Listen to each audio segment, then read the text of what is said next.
metterei la mano su di te, che ti conosco per filo e per segno, anche se ti perdi molto spesso in un bicchiere di vino. Sai anche tu che quando ci vuole, ti vuole. Per te ho salvato capre e diavoli, senza sbandierare qui, altrimenti sono guai. E adesso che sei con due piedi in una vasca, dimostri realmente per quello che è.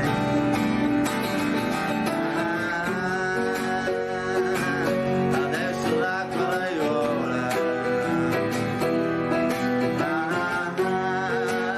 e la testa tra le numerose tentazioni,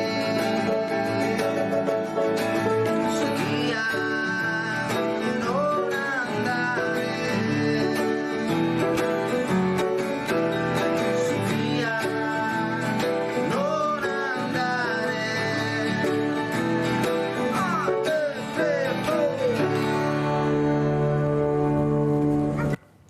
Buongiorno, buongiorno, parleremo di bambini questa mattina con un ospite graditissimo che è il professor Luca Agostinetto, docente di pedagogia interculturale all'Università di Padova, perciò capite che dovete stare molto bene, molto attenti e ascoltare soprattutto, perché io dico tutte le mattine con questi ospiti importanti, addetti ai lavori, dobbiamo imparare come andassimo a scuola, perciò ascoltiamo. Saluto anche Chiara Luisetto che è collegata con noi, eccola qua, consigliere regionale del Partito Democratico. Buongiorno Luisetto, un pezzo che non ci vediamo, come va? Non la Bene, sento? spero. Bene. Bene, bene, grazie anche a lei di essere qui con Chiara Luisetto. Parleremo invece dei problemi delle famiglie, indipendentemente del Partito Democratico o del centro-destra o centro-sinistra, ma i problemi che ha il nostro, soprattutto il nostro territorio, Luisetto, al quale ci teniamo tutti molto. Dopo ci interessa anche l'Italia e l'Europa, però anche il nostro territorio, diciamo che vogliamo parlarne. Allora, professor Agostinetto, l'inizio, diciamo, proprio dell'infanzia è dove tu inizi ad apprendere. Inizi ad apprendere, devi avere delle regole molto buone, molto serie, molto anche impegnative, perché vuol dire che il genitore si deve impegnare, perché il bambino è subito curioso. Il bambino inizia a chiedere perché. Perché è difficile a volte rispondere, è difficile perché non hai tempo, sei impegnato, hai la giornata storta, ma questo bambino ha una curiosità, il perché sì e perché no, perché questo e non quello. E là inizi veramente a capire che il genitore sta parlando con questa creatura che ha voglia solo di apprendere. Prego, perché molti genitori non riescono a capire chi perché vanno spiegati, non tutti, perché ce ne sono di bravissimi, sapete che io non sparo mai nel mucchio, però ce ne sono tanti e dopo ci lamentiamo perché a 13, a 14 anni il perché se lo fanno da soli. Prego, professore. Proprio come dice lei, intanto mi fa molto piacere di partire da questo concetto che educare è difficile, è molto difficile, è estremamente sfidante, è la cosa che realmente ci rende umani. Noi siamo indubbiamente dei mammiferi, ma particolarissimi perché abbiamo elaborato questa cultura, questa socialità estremamente complessa che apprendiamo attraverso le relazioni, e la più importante di tutte, la primaria, è quella familiare, e poi in tutte le istituzioni educative, dalla scuola in avanti.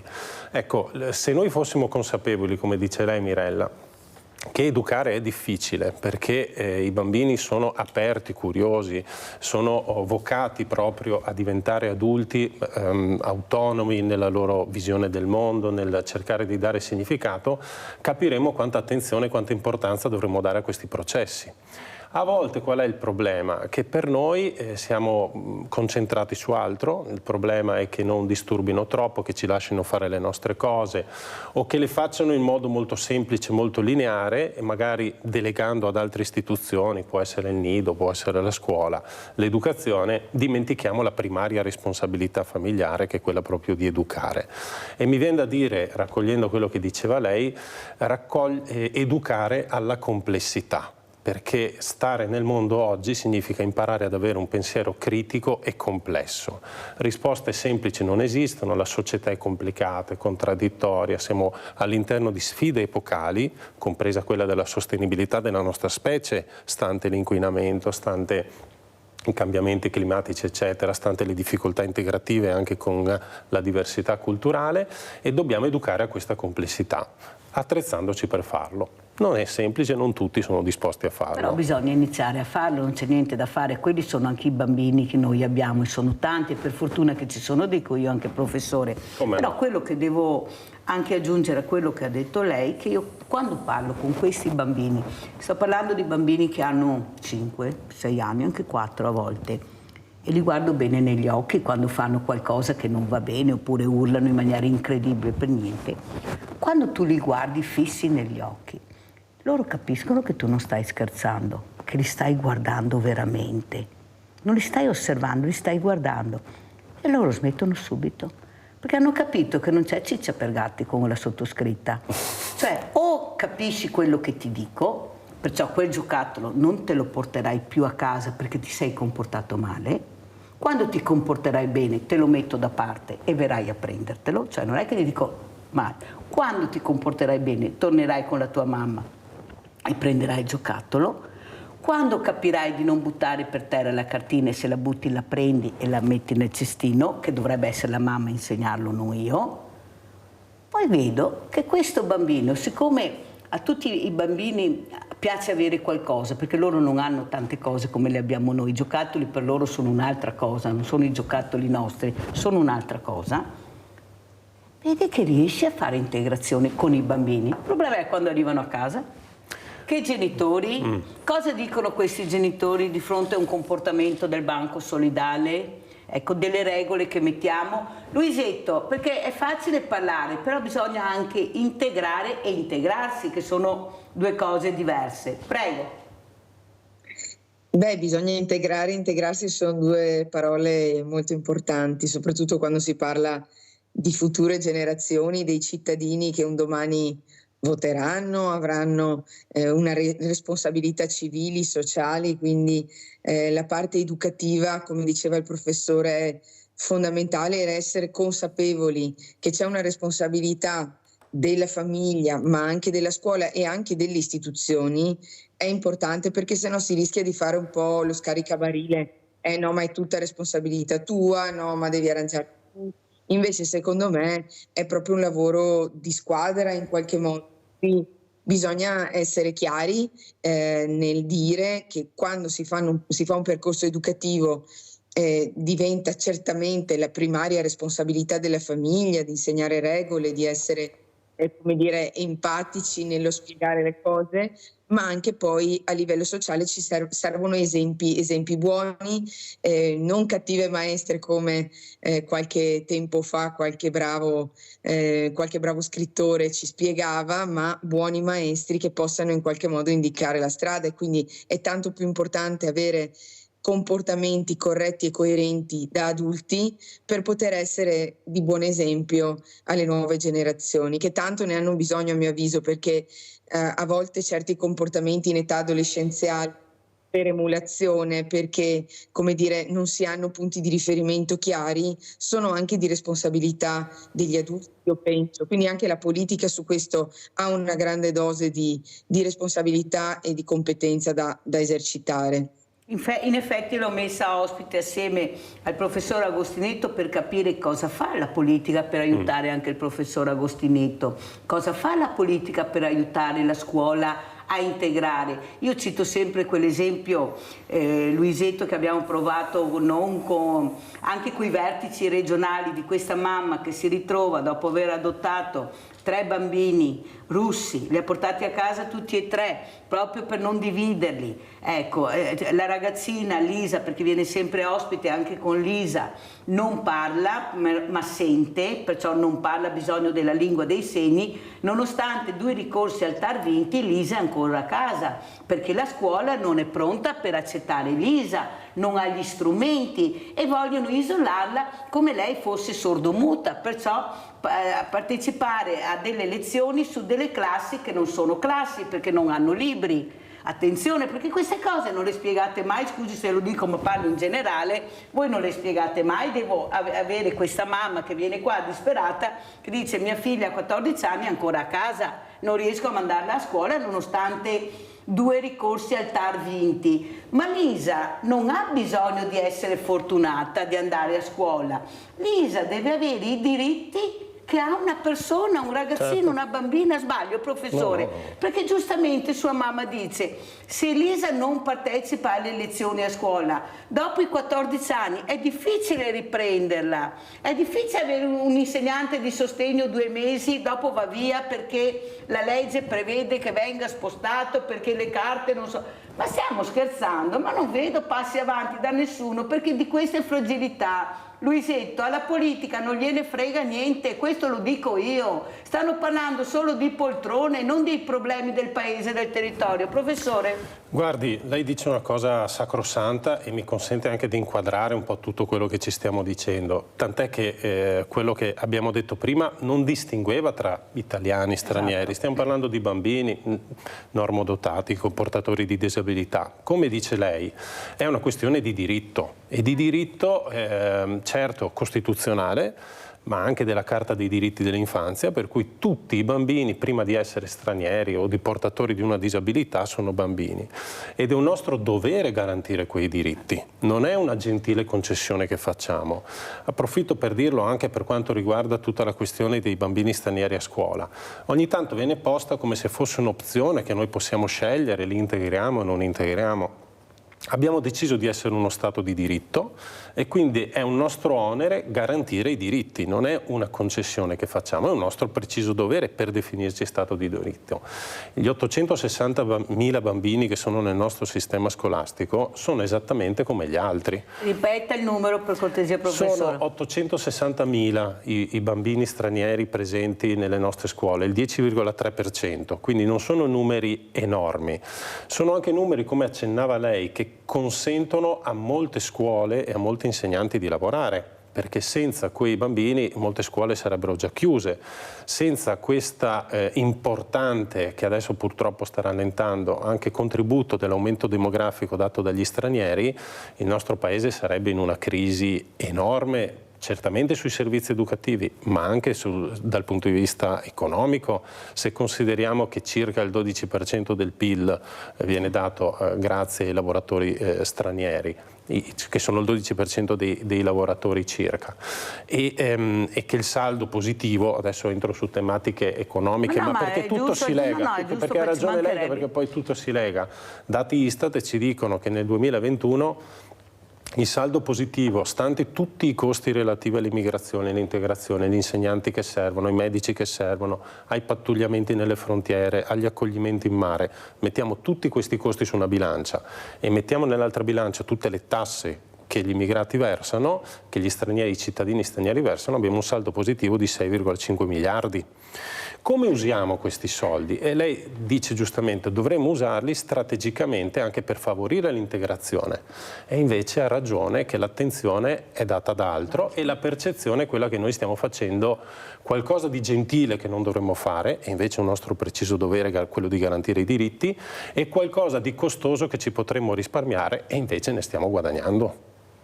Allora, vede Luisetto, ha ragione il professore, perché ad esempio ieri o l'altro ieri avevo un ospite, mi ricordo un medico, un chirurgo, perché qua lei lo sa vengono un po' tutti e sono anche orgogliosa di questa trasmissione, e quando ha sentito una telefonata che queste persone dal sud vengono al nord a curarsi, sembra quasi quasi che li curiamo gratis. Allora lui ha specificato: guardate che pagano anche se vengono, no, l'azienda ospedaliera del sud paga questo trasferimento al nord, perché il messaggio che è passato, Certo. perché nessuno spiega, cioè la trasparenza non è sovrana in questo paese, cioè si sa quello che vuole far sapere la politica o certi anche politicanti, no politici, politicanti. Allora cosa succede? Che questa cattiva informazione da quello che è a casa viene recepita nella maniera che recepisce. Certo. Ma come tutte queste persone vengono qua, sono io che pago, perché nessuno ha mai detto che l'ospedale, l'azienda ospedaliera del territorio dal quale provengono paga questa operazione che non viene fatta al sud e al nord. Ma non solo, ma sono riusciti a mettere gli uni contro gli altri. E dove hanno trovato terreno offerte? Nella fragilità e nella povertà. I poveri contro i poveri. Cioè capite che noi che facciamo invece volontariato di prima linea, quello serio, quello dove ci metti la pezza che la politica non la mette, facciamo fatica a sopravvivere perché non ci vogliono. Tanto è vero che stanno eliminando il volontariato che non riesce a sopravvivere con la burocrazia che il Parlamento ha messo. Attenzione! Non è che è stato il mondo del volontariato che si è inventato che così non andava bene, perciò stanno eliminando tutto quel volontariato serio, fatte di persone competenti anche se non avevano la laurea in pedagogia o in sociologia, ma persone di 80 anni che si sono fatte il mazzo e sanno cosa vuol dire volontariato. Le stanno eliminando tutte, Luisetto, però vedo un silenzio terribile anche da parte vostra, cioè sta nascendo il re con la regina e le principesse e i principi attorno, tutto il resto è noia come la canzone di Califano. Non può essere questo, Luisetto, voi dovete esserci nel territorio e dare risposte anche come opposizione, ma non vi sento, mi scusi se glielo dico, ma sa che io sono chiara. Prego Luisetto. Allora, so che è chiara, Mirella, io condivido tutto quello che ha detto il professore, nel senso che spesso c'è una visione dell'immigrazione che è stata costruita in un certo modo, ma non si guarda che cosa significa poi nelle scuole, nella vita di tutti i giorni, nei rapporti tra le famiglie, nell'integrazione dei ragazzi nelle classi, nel lavoro delle insegnanti e degli insegnanti. Quindi su questo sono assolutamente concorde. Su quello che stava dicendo lei adesso, il tema del volontariato e il tema dei diritti delle persone. Le faccio due esempi. Il primo è relativo a una battaglia ad una situazione che sto seguendo in prima persona, che riguarda famiglie con ragazzi con disabilità che si sono visti ridurre le ore per l'integrazione scolastica. Quindi non gli insegnanti di sostegno che sono parte della scuola, ma quelle operatrici e operatori sociosanitari che li accompagnano agli insegnanti di sostegno in classe, in modo che i ragazzi possano rimanere a scuola il più possibile o siano seguiti a casa dove c'è la necessità. L'UIS 7 ha deciso di ridurre le ore perché si è basato su uno storico dei 2 anni precedenti, che a mio avviso è uno storico totalmente falsato, perché erano anni post-Covid dove i ragazzi stavano molto a casa a causa ancora della pandemia e quindi hanno fatto tante assenze. L'UIS cosa ha fatto? Ha preso quelle ore, le ha ridotte e con un nuovo ammontare di ore di 157.000 invece che 190.000 ha detto ma all'interno ci stiamo, le ore là gli anni prima non le abbiamo usate. Le famiglie sono molto preoccupate perché dicono ma di cosa stiamo parlando? Se mi riducete le ore a monte è evidente che il servizio sarà minore. Ci sono aspetti positivi in questo bando, non bisogna dire che va tutto male perché si punta sulla qualità, ma poi se riduco le ore il rischio è che la qualità va a farsi benedire. Quindi sto seguendo questa vicenda, ho presentato un'interrogazione che deposito oggi tra l'altro all'assessore per chiedere che cosa sta succedendo e perché non si stanno ascoltando queste famiglie che a mio avviso invece hanno diritto e ragione nell'essere ascoltate e prese in carico. Questo è un esempio, un primo esempio che faccio per dire che sui territori c'è movimento di persone che sa sempre di più quali sono i propri diritti, che non sono, come diceva il professore, gentili concessioni, ma che devono essere rispettati, perché soprattutto quando si parla di ragazzi e bambini con disabilità, la scuola ha un ruolo fondamentale, ma non può essere lasciata da sola. Serve un'alleanza ULS comuni, territori. Allora i comuni avevano già chiesto il miglioramento di questo bando, che adesso uscirà a breve, ed è un bando per certi aspetti migliorato, ma non possiamo ridurre le ore in cui i ragazzi stanno a scuola, perché altrimenti, soprattutto poi c'è il tema dei centri estivi, ci sono tutta una serie di necessità di bambini che sono in aumento, per esempio del 4% in ingresso rispetto ai disturbi e al disagio che vivono, e soprattutto disturbi con intensità sanitaria, non si possono lasciare le famiglie da sole. Per quanto riguarda il Luisetto Rinaldo, se no mi cade la linea, lei sa come funziona, così capisce anche il professor Agostinetto, perché diamo la parola anche alle persone a casa, che riesce a chiamare e prendere la linea. Andiamo con Rinaldo, prego Rinaldo. Ciao Mirella. Ciao. E buongiorno ai tuoi ospiti. Innanzitutto i fiori di adesso. Una volta una famiglia al minimo aveva 6 fiori, 10, 12, adesso con 2 fiori non riesce a portarli, a educarli. Ma le cose che i psicologi fai tutti, ma se morire in testa, un buteo da imparare, è da toccare robe, da sbagliare, da imparare. Questo noi psicologi, un buteo, un psicologo, ma mia madre in altri anni in 7 fratelli, va bene. Qui adesso aveva 12 fiori e quando andavamo in campo se trovavamo in 500, ma però non neanche uno è nato storto. Dopo che i discorsi non erano santareini, abbiamo fatto le nostre, ma queste robe ne ha fatto imparare, ne ha fatto insegnare o no? Dopo e mamma e lavora un buon reddito con 1.200 euro al mese, con 3 fiori. Se la moglie non va a lavorare, i fiori che ha fatto che tocca fare è buttare in scolarsi. Perché come fare a mantenerli? Ma adesso tutto è proprio come di gestire, tutto attaccato in una roba unica. E dopo i stranieri, ben bene gli stranieri, ma neanche qui che va degrata, qui che fa e bande e tutti stranieri, su 100 omicidi 80 gli stranieri, qui ti fa un bel pacchetto e ti mandi via. Grazie Rinaldo, perché il consigliere Luisetto deve anche andare via prima, perciò diamo anche la parola, poi naturalmente sentiamo anche il professor Luca Agostinetto che rimarrà fino invece a fine dell'ora. Allora, come capisce? Vede che quello che ho detto io, gli uni contro gli altri, ecco, solo stranieri, quelli che fanno, ecco, perché i numeri non ci vengono dati, non vengono spiegati, e quello che rammarica è Luisetto, che questo malessere sta aumentando, è là il problema grande che vivo e che sento, la paura di uscire di casa perché trovi dopo le 17 il ragazzo o la ragazza straniera che ti fa del male, ecco, questi ragazzini solo perché magari hanno trovato non so cosa, aspettate a modificare sta legge, ho fatto la proposta anche in Parlamento con gli onorevoli che vengono di far uscire questi ragazzini dal carcere minorile, fargli fare sport, fargli fare qualche lavoro. Io ho ricevuto una telefonata di un genitore, ha detto: ma cosa fa mio figlio a casa? Ha commesso un reato e me lo trovo a casa che non fa niente. Ma volete capire che forse il buonsenso regna sovrano invece sulle famiglie e sui cittadini? Guardi che questo genitore che ha chiamato è stata una telefonata importante. Ma come? Mio figlio ha commesso un reato, lo lasciano a casa da scuola e me lo lasciano a casa sul divano? Ma non è possibile, questa è la telefonata che è arrivata. Prego Luisetto. Beh, adesso ha toccato un tema, mi ricollego un attimo al tema di prima, ma è del signore che ha chiamato, di Rinaldo, ma anche quello che diceva adesso. Qualche mese fa Don Maestrello, che è il cappellano del... Si è bloccato. Del carcere di Vicenza, raccontava in una...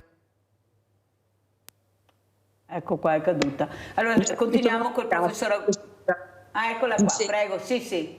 Dicevo, qualche mese fa il cappellano del carcere di Vicenza raccontava come sia necessario per il percorso rieducativo e di reinserimento nella società dare gli strumenti per far lavorare, per reinserire veramente nella società. Mancano educatori in carcere, mancano figure di riferimento e soprattutto i percorsi verso una uscita e un reinserimento sia dei minori sia degli adulti sono affidati per tanta parte a un volontariato che fa sempre più fatica. Perché fa sempre più fatica? Lo diceva prima Mirella, perché le istituzioni non lo vedono, non c'è appoggio tra RUNZ, che è il registro unico, tra tutta una serie di burocrazie, per essere in regola e poter fare del volontariato serio si fa ormai un percorso a ostacoli. Questa cosa qua, di cui le istituzioni hanno responsabilità, deve essere vista, perché poi ricade, come diceva adesso, sulle famiglie. Allora, perché c'è più tensione tra diceva la paura, la preoccupazione della sicurezza? Servono servizi.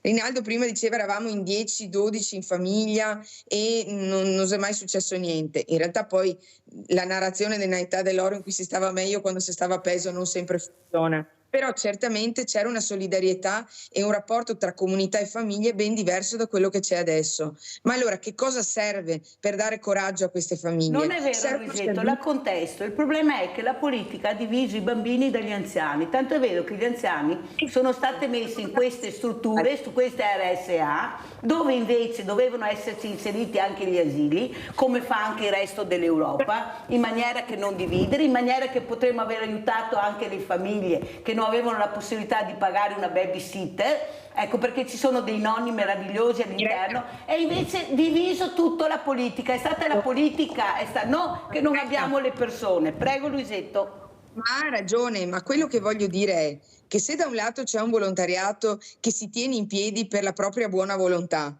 e dall'altro ci sono istituzioni che non stanno vedendo lo sforzo che si fa e settorializzano, mettono le risposte a pezzi, invece di dare continuità, ce la stiamo facendo da soli, nel senso che condivido il fatto che si sia diviso, ci dovrebbe essere una continuità pedagogica, educativa tra anziani e bambini, anche perché l'esperienza degli anziani diventa strumento, tutti gli esempi che ci sono e i progetti che sono stati fatti hanno dimostrato come l'anziano diventi risorsa fondamentale per i bambini. Ma quello che volevo dire è che se una famiglia, se come istituzioni, come politica, si vuole dar coraggio per crescere, per fare più figli, per avere un ruolo in ambito sociale, bisogna dare servizi. Sì, ma a parole si fa, ma nei fatti quello che vede la famiglia è che è sempre più penalizzata. Luisetto, la fermo che voglio sentire anche il professor Agostinetto. Professore, come commenta? Io commento che ha ragione, ha assolutamente ragione. Mi viene da chiedermi anche cosa intendiamo per politica.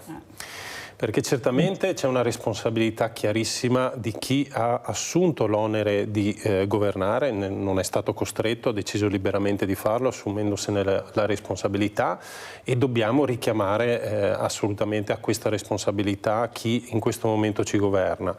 Io trovo sempre molto pericoloso il riferimento al volontariato, che è una risorsa meravigliosa, ma non può essere vicariante rispetto a quello che lo Stato non fa, perché altrimenti è troppo comodo. Deve essere una responsabilità di sostenere il volontariato a parte politica e di non fargli fare le cose che altrimenti non fa. Ma che cos'è la politica? Perché lei ha aperto toccando, secondo me, il nodo più importante che rimane invisibile rispetto a queste tematiche. Ed è il fatto che noi viviamo, tecnicamente la chiamiamo così nella ricerca, all'interno di una dispercezione sociale. Cioè c'è una realtà lì fuori e c'è un'idea che noi abbiamo, come diceva Rinaldo, l'80% degli stranieri, oppure la pericolosità fuori, che oddio se vado fuori succede qualcosa.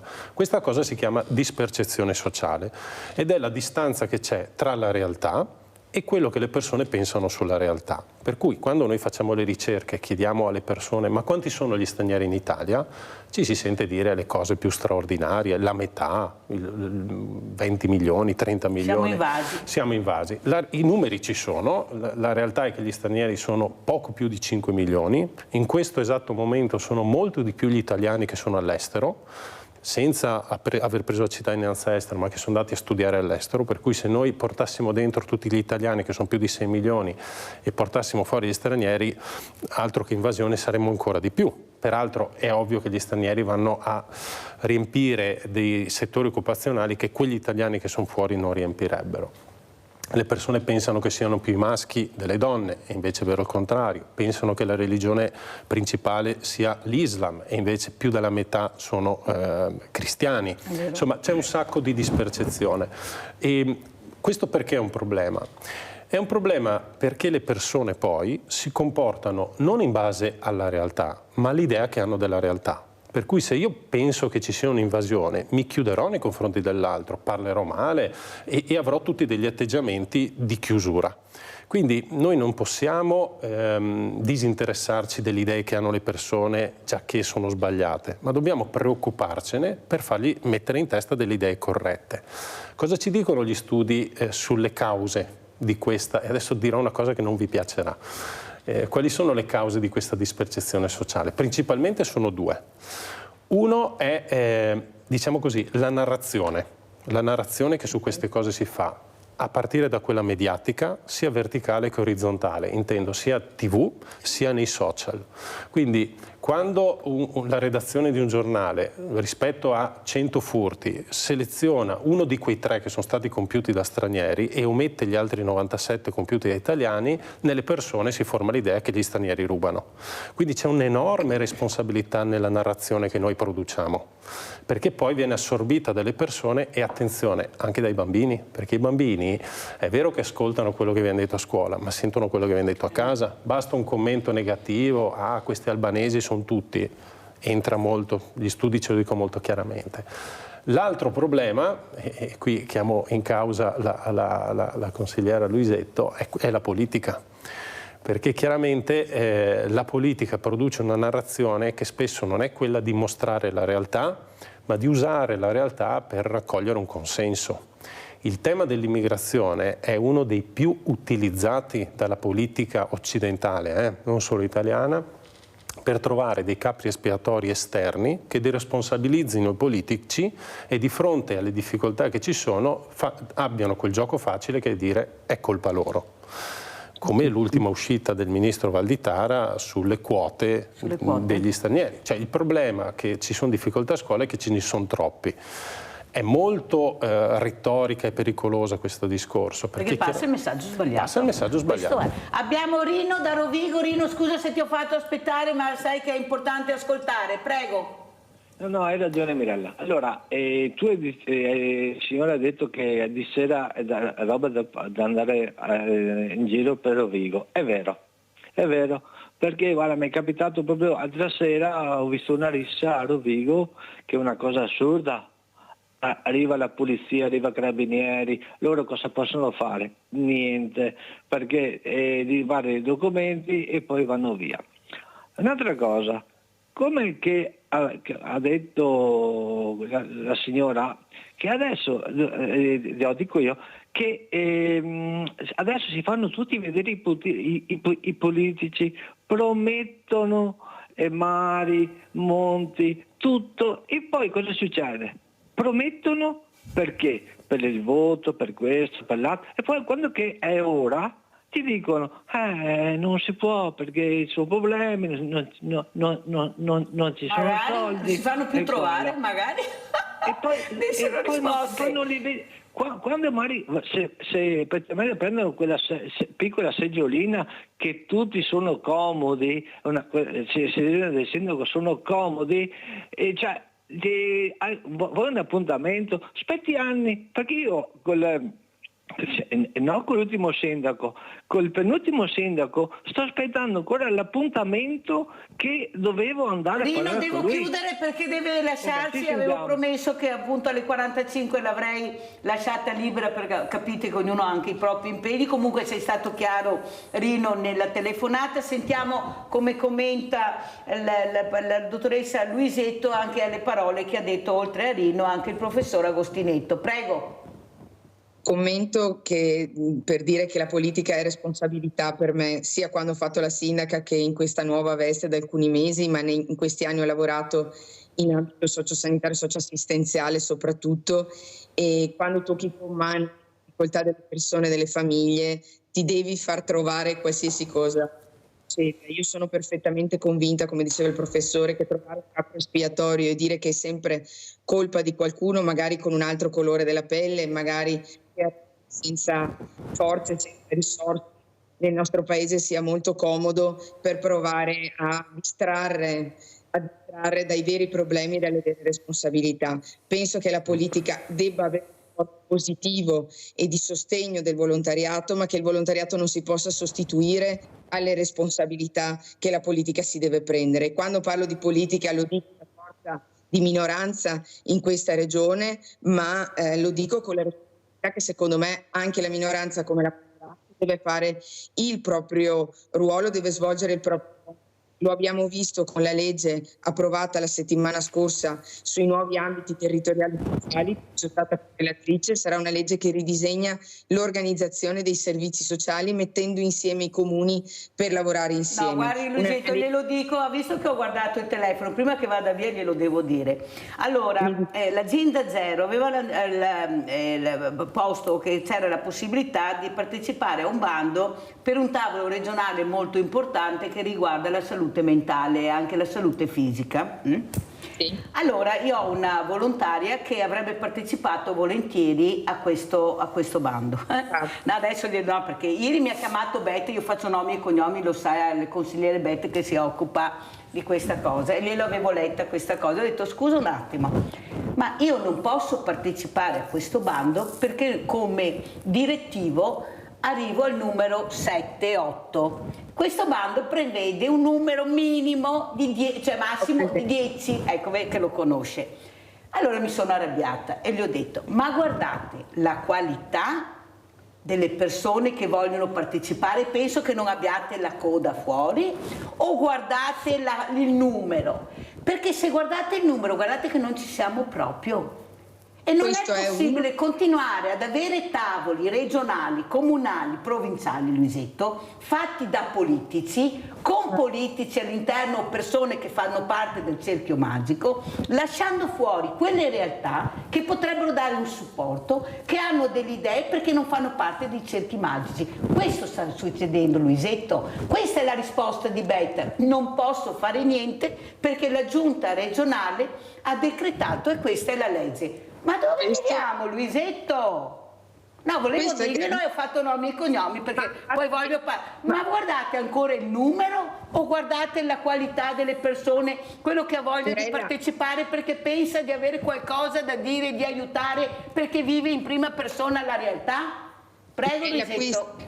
Questo è uno dei grandi problemi di questa regione. Stavo dicendo prima degli ambiti, si riorganizzano i servizi sociali ma non si mettono i soldi, si fanno i tavoli per ascoltare i territori e poi succedono le cose che stava spiegando lei. La settimana scorsa un'associazione di volontariato del Vicentino mi ha portato lo stesso identico problema. Risposta: la giunta ha deciso così, quindi i nostri assessori regionali, quindi chi ci governa da 30 anni. Allora per me è grave, perché se uno vuole ascoltare davvero quello che sta succedendo sul territorio e provare a cambiare le politiche rispondendo ai bisogni, mettere dentro chi sul territorio ci lavora, perché se è autoreferenziale ci si parla addosso, non andiamo da nessuna parte. Questo purtroppo non si fa, capito Luisetto, che non cambierà niente, anzi stanno peggiorando le cose per chi avrebbe voglia anche di fare. Prima però di lasciarle voglio sentire come le risponde il professor Agostinetto, che non ho inventato a caso con lei, arriverà un po' in ritardo, dai Luisetto, dica che è colpa della Mirella di Sveglia Veneti, così la assolvono.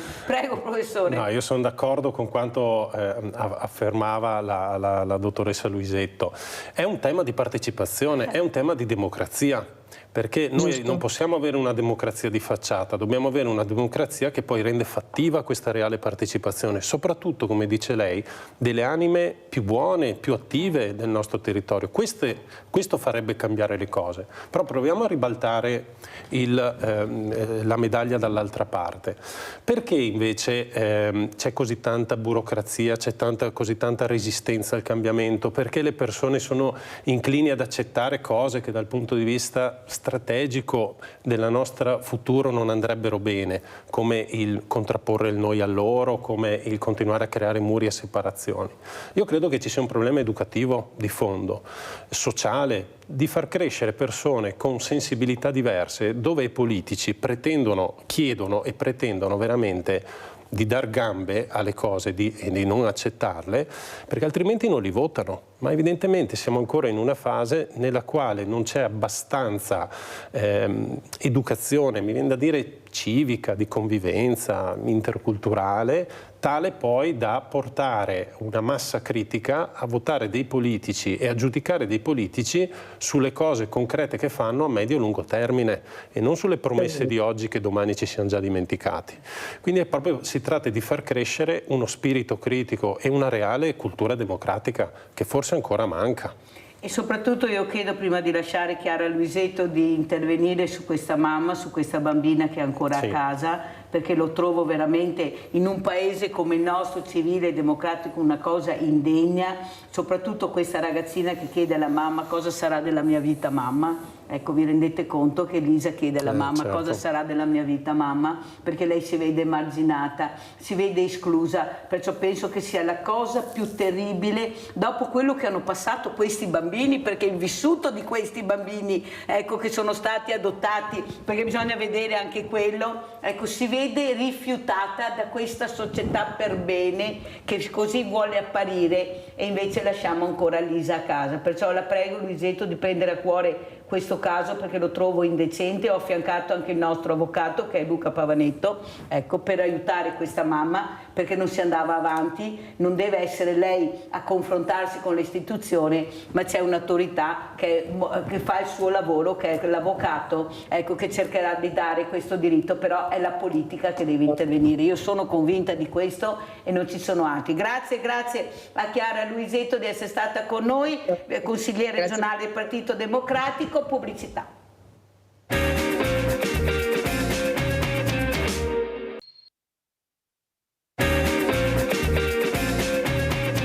Prima che il professor Luca Agostinetto risponda a Rino, abbiamo Antonio da Padova. Ciao Antonio. Buongiorno Mirella. Buongiorno. E buongiorno anche all'ospite.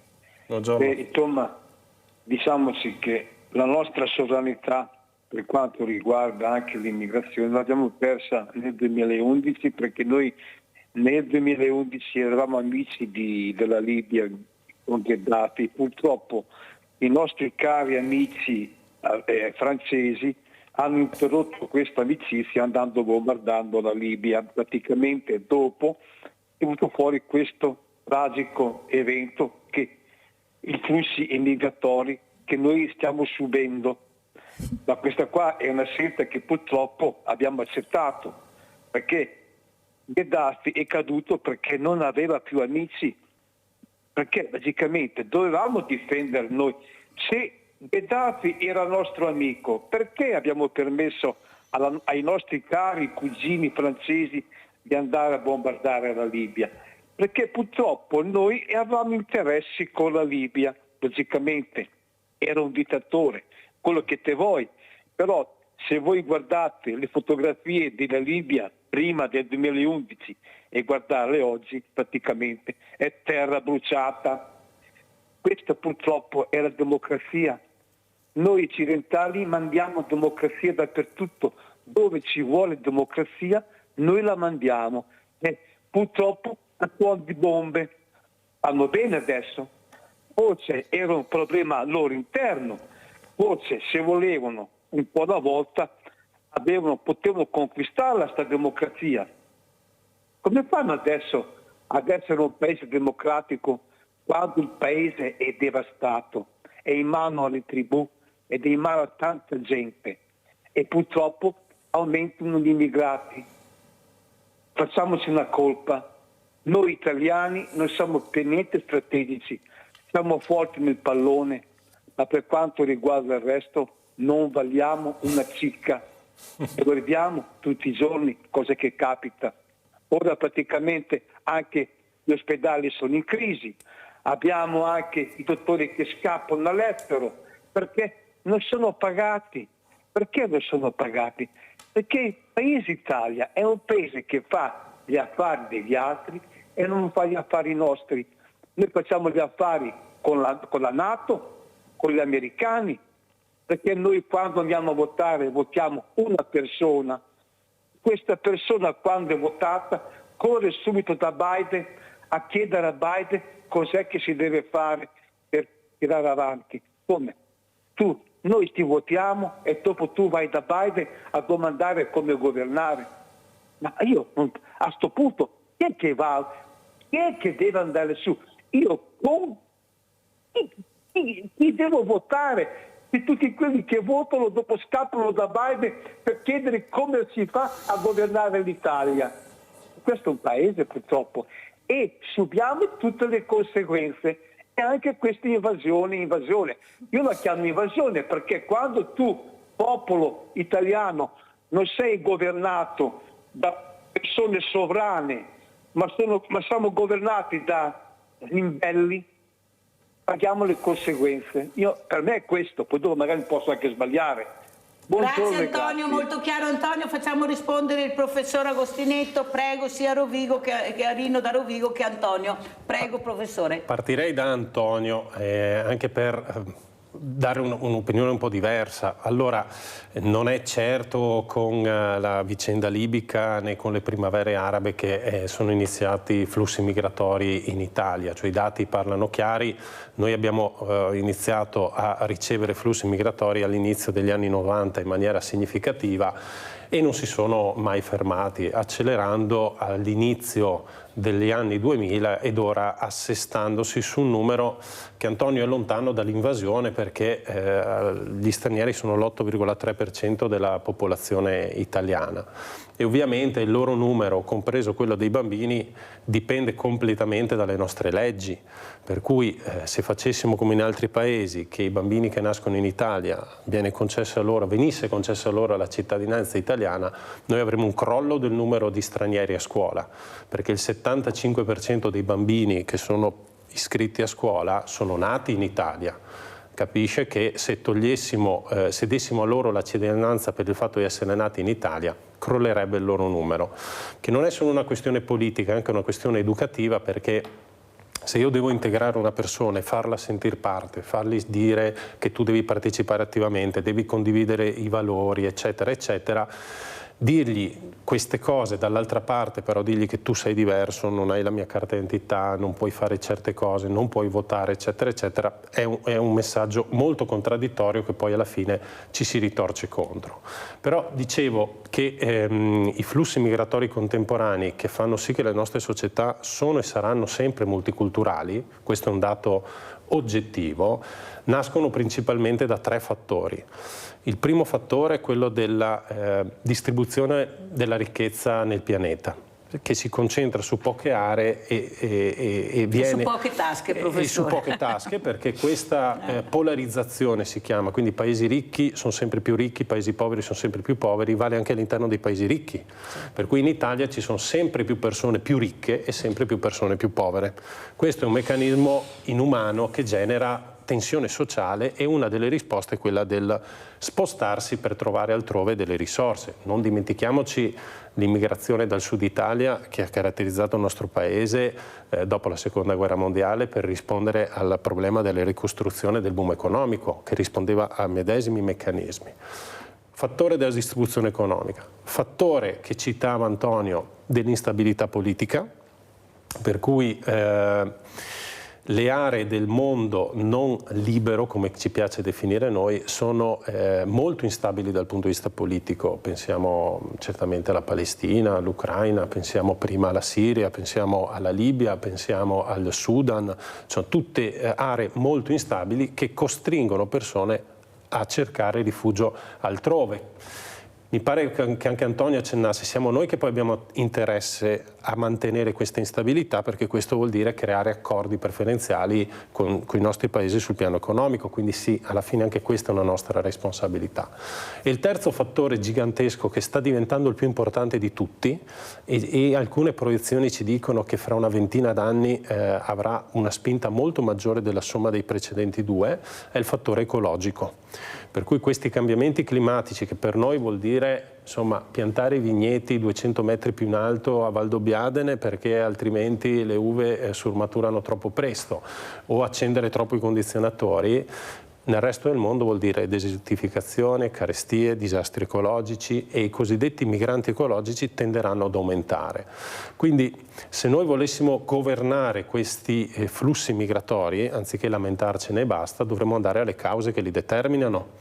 e vuol dire costruire un assetto economico mondiale differente, promuovere realmente la pace al di là dei nostri interessi e avere una responsabilità collettiva sul pianeta. È quello che dice Papa Francesco anche. Che è quello che dice Papa Francesco. È semplicissimo. E sarebbe quello, ed è quello che i nostri politici al momento e le persone evidentemente che li appoggiano e che li votano non hanno, ma io credo, e chiudo su questo, che non sono così sfiduciato rispetto a questi disgraziati di italiani. Io credo che noi siamo un grande paese che ha dimostrato di essere tra i più creativi e generativi al mondo, e io credo che i nuovi italiani potrebbero essere quelli in grado di affrontare le sfide del futuro che noi stiamo dimostrando di non essere. Intanto è vero, cito questo prima di dare la parola al nostro Livio da Padova, che Taipei si è salvato, questo grattacielo non è caduto perché questi ricercatori, questi ingegneri, queste menti italiane hanno costruito questa palla, questa Padova, che ha fatto sì che questo grattacielo enorme non cada.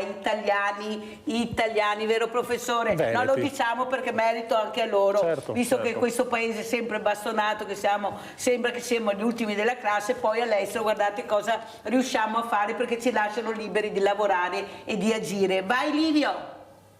Mirella, ciao. Ciao. Un saluto ai tuoi ospiti. Volevo rivolgere una domanda al dottor Agostinetto. Sì. Prima lui giustamente diceva che noi italiani siamo male informati perché con gli stranieri c'è un numero grande di stranieri che vivono da noi, però questo numero non corrisponde alla realtà, diciamo. Però per quello che riguarda invece i reati che commettono gli stranieri, diciamo la stragrande maggioranza degli stranieri sono persone oneste che lavorano, e perciò c'è solo una piccola minoranza che delinque, ma delinquono anche i nostri cittadini italiani. Però non bisogna dimenticare che siccome gli stranieri saranno sempre di più in Italia, bisogna anche a loro inculcare l'idea che non si può fare quello che si vuole. Certo. Cioè ci sono dei reati tipicamente tipici degli stranieri. Per esempio, non so, quelli che vanno al loro paese, dopo ritornano, commettono reati, poi ritornano, eccetera. E allora bisogna che la magistratura, eccetera, le nostre leggi facciano capire a loro che certe cose non si possono fare, non si devono fare. Ecco, questo volevo dire, volevo una risposta dal professore. Volentieri. Volentieri, ha detto il professor Agostinetto. Livio, grazie Livio, prego professore. Allora, sono d'accordo quando dice che dobbiamo tutti rispettare la legge e questo è sacrosanto. Anche qui c'è un po' di dispercezione. Allora, intanto non è vero che gli stranieri delinquono più degli italiani, anzi, se andiamo a vedere poi la configurazione dei reati, i più gravi sono commessi percentualmente in più degli italiani. Gravi intendo danni alle persone, omicidi, cose del genere. Di più ancora su tutto il tema dell'evasione fiscale, perché evidentemente lì c'è maggiore possibilità stante anche l'assetto economico.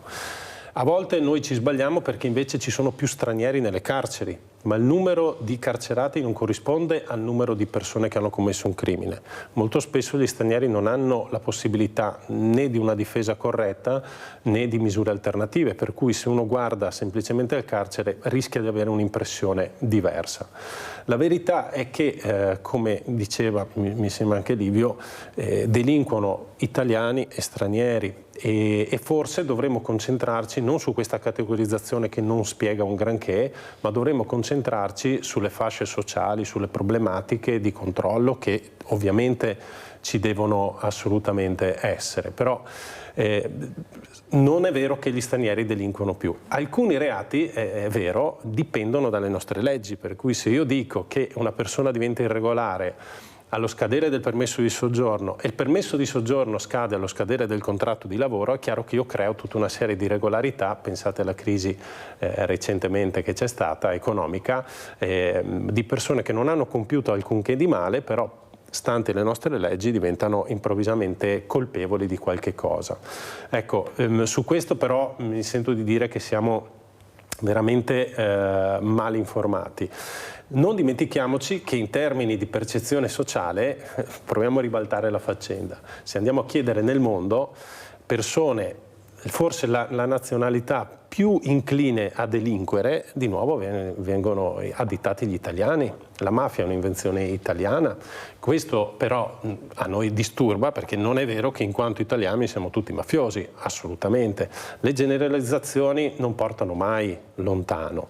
Quindi ecco, promuovere una cultura della legalità è invece qualcosa che noi possiamo fare, e assicuro che, di nuovo, torniamo ai bambini, i bambini sono estremamente ricettivi a questo, e anche le famiglie, nella misura in cui poi noi riusciamo a dare gambe a questa cultura e ci crediamo veramente, siamo noi i primi poi a dare però anche l'esempio, perché ogni tanto è importante non l'esempio, succede. è fondamentale. Professor Agostinetto, con quale messaggio ci lascia? Come ci saluta? Io vi saluto intanto ringraziandovi, perché io credo che riuscire a parlare di queste cose è una cosa molto importante. È molto più facile invece parlare alla pancia delle persone quando succede qualcosa di grave, perché tutti siamo vogliosi, un po' in termini morbosi, di parlare di quella cosa. Invece parlare di politiche integrative, di prospettive, di un riposizionamento sui dati è qualcosa di molto positivo.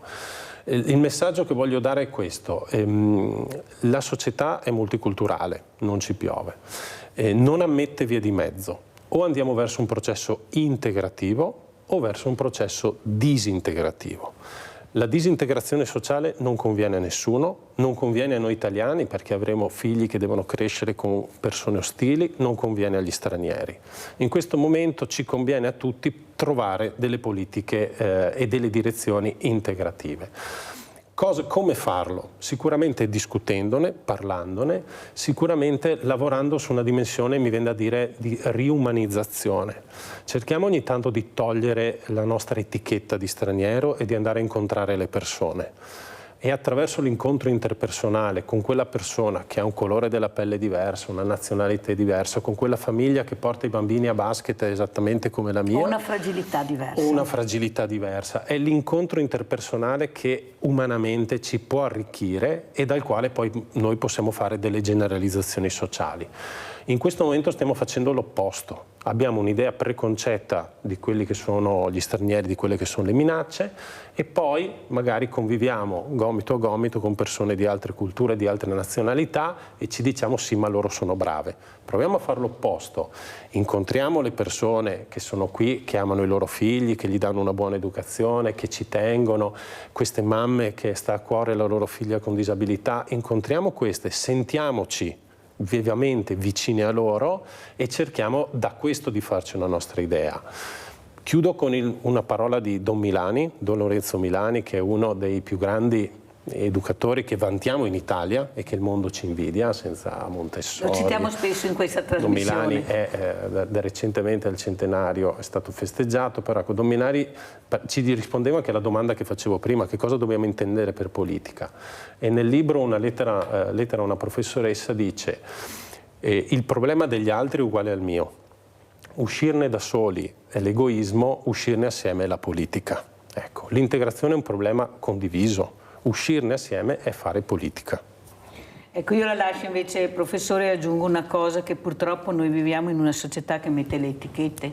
Non a caso i fragili abbiamo chiamato di tutto e di più, mongoloidi, handicappati, diversamente abili, diversamente agili, ma per loro non è cambiato niente, hanno un nome. Io dico sempre di iniziare a cambiare anche noi, quando li vediamo, chiamarli per nome, non dire passa il disabile, l'handicappato, il mongoloide, lo storpio, perché abbiamo iniziato così e continuiamo a dare etichette ai ragazzi, come ho detto prima, specialmente ai carceri minorile, perché magari è stato trovato con una bustina, diventa subito uno spacciatore, un piccolo subito è un ladro. Ecco, le etichette, noi viviamo con le etichette e queste etichette devono essere cancellate, e qua lo deve fare anche la politica. Noi dobbiamo mettercela tutta, però la politica deve intervenire. Grazie al professor Luca Agostinetto, docente di pedagogia interculturale all'Università di Padova, di essere stato con noi. Grazie, pubblicità.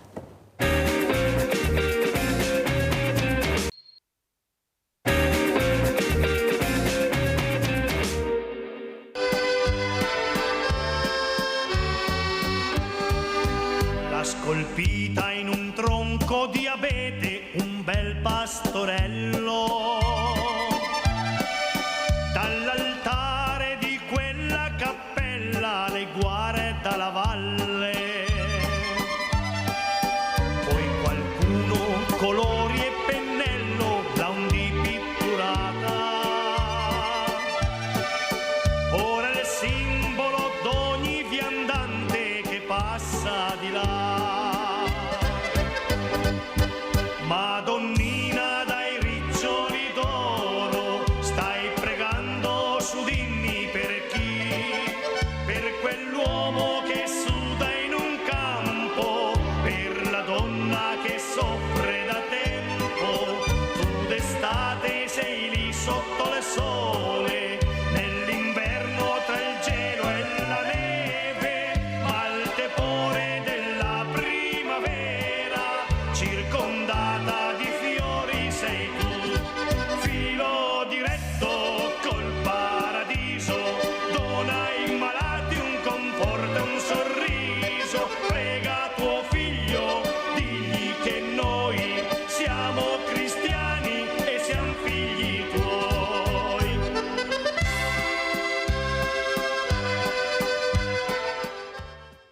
Direte con quale canzone è partita questa mattina Mirella? Perché siamo partiti con Buongiorno diverso, ma partiremo anche con le canzoni del nostro Gianni Dego, cantante melodico che salutiamo, che è qui in presenza. Buongiorno a tutti. Però l'ho fatta ascoltare anche a Pierfrancesco Contarini, che ancora non è collegato, ma allora poi ne parleremo, che è il presidente dell'Associazione Iesolana Albergatori. Perché? Perché Gianni, e ti ringrazio di essere qui, i turisti amavano quando andavano negli alberghi soprattutto il ballo, con sì. queste canzoni tue, e non solo tue, ma queste canzoni anche italiane molto belle, sì. I valzer, i tanghi, le mazurche, e ne abbiamo tante belle. E questi albergatori avevano capito l'importanza di avere l'orchestra all'interno di queste strutture. Poi ne parleremo con Pierfrancesco Contarini. Ma il mondo è cambiato, ma il ballo e la musica piace sempre. Prego Gianni Dego, cosa vuoi dire? Grazie di essere qui. Allora, buona giornata a tutti. Allora, io l'orchestra purtroppo non ce l'ho più, ho le orchestre che mi accompagnano, faccio degli spettacoli nelle feste di piazza, e faccio un'ora e un quarto del mio spettacolo, poi l'orchestra continua, e soprattutto faccio quello che mi piace tanto, sono le case di riposo. Le sto facendo tutte, ne ho una anche a Varese fra poco.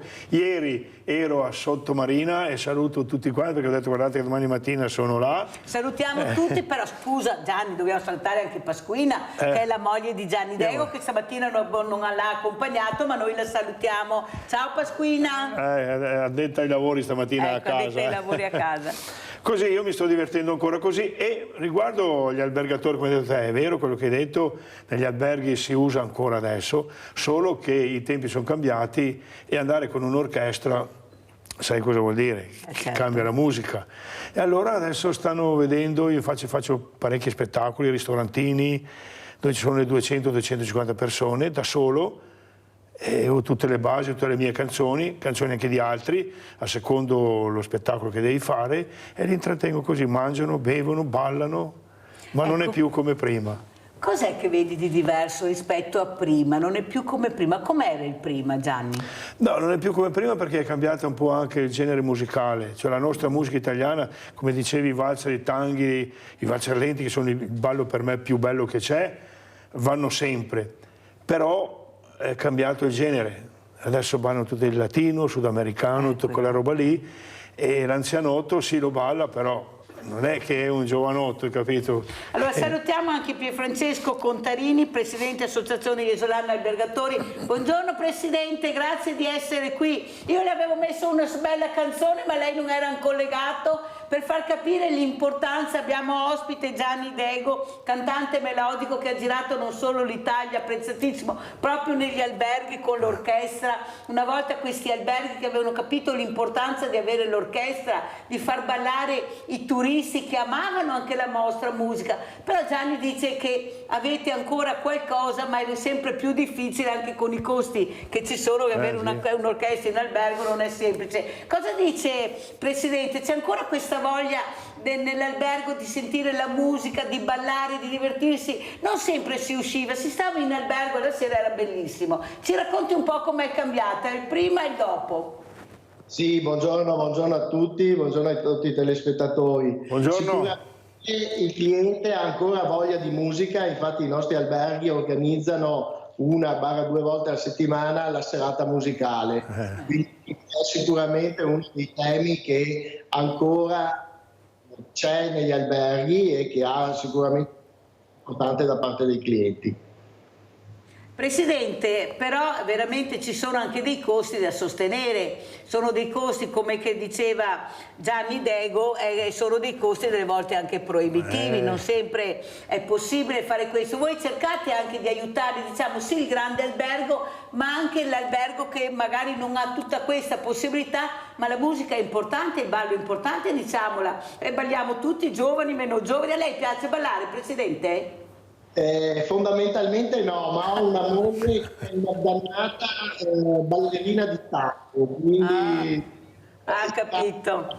Ho anche una ballerina professionista perché mia figlia è anche maestra di tacco. Che bello. Certamente il mondo della musica in casa è sicuramente ben voluto e tutti sono pronti al ballo, escluso qui il corso di casa che più di tanto non balla. Diciamo che sì, è vero, i grandi alberghi, però è anche sulle piazze di Jesolo durante l'estate i vari organizzano le feste in piazza, la musica, lungo la via Baffile ci sono alcune terrazze, quindi con bar annesso che effettuano musica durante la serata, e quindi la musica è sicuramente uno dei temi centrali della sera. Ecco qua il nostro bravo regista Andrea Basso, devo dirlo perché sennò dopo mi dice non mi nomini mai, lo nominiamo invece li nomino tutti. È riuscito a trovare anche queste immagini che fanno capire l'importanza della musica. Ecco Gianni, cosa vuoi aggiungere a quello che ha detto il presidente Contarini, nel senso che c'è questa voglia di musica, lo hanno capito, lo sanno benissimo, i grandi alberghi lo fanno, chi non lo fa nelle piazze e trova la musica, però c'è. Prego Gianni. Sì, nelle piazze so che a Jesolo sono al corrente e fanno in estate parecchie serate, c'erano delle radio che conosco io che organizzano addirittura loro ed è bello così, però negli alberghi purtroppo non puoi più andare con l'orchestra, ma andiamo lo stesso, andiamo in 2, 1, 2, 3 al massimo e si può andare, insomma, si può fare. Visto la tecnologia che passi avanti esatto, ha fatto, perché ha aiutato non poco sì, la sì. tecnologia, una volta non c'era, per forza si doveva fare. Certo che però, Presidente Contarini, il bello dell'orchestra completa, sentire tutta una... Perché il Presidente sorride perché sa quello che dico, cioè anche l'immagine stessa era una cosa, magari vicino a una piscina, l'orchestra. Ma quanto belli siamo, Presidente? Perché io continuo a dire, ma noi rigiriamo, ma è qua il bel paese, però questa Jesolo che si promuove da sola, per fortuna grazie anche ai numeri che fa, però non è che si veda sempre tanto, si fermano sempre a Rimini, Presidente, e noi diciamo, ma perché si ferma sempre a Rimini? Non dico nomi, ma lei ha già capito. E noi che siamo i più belli, perché è vero che siamo i più belli, lo dico io Presidente, siete bravi, siete i numeri uno, mettete a disposizione delle strutture che tutti ci invidiano, veramente, non è che per voglio sviolinarla, ma è la verità, Presidente, prego.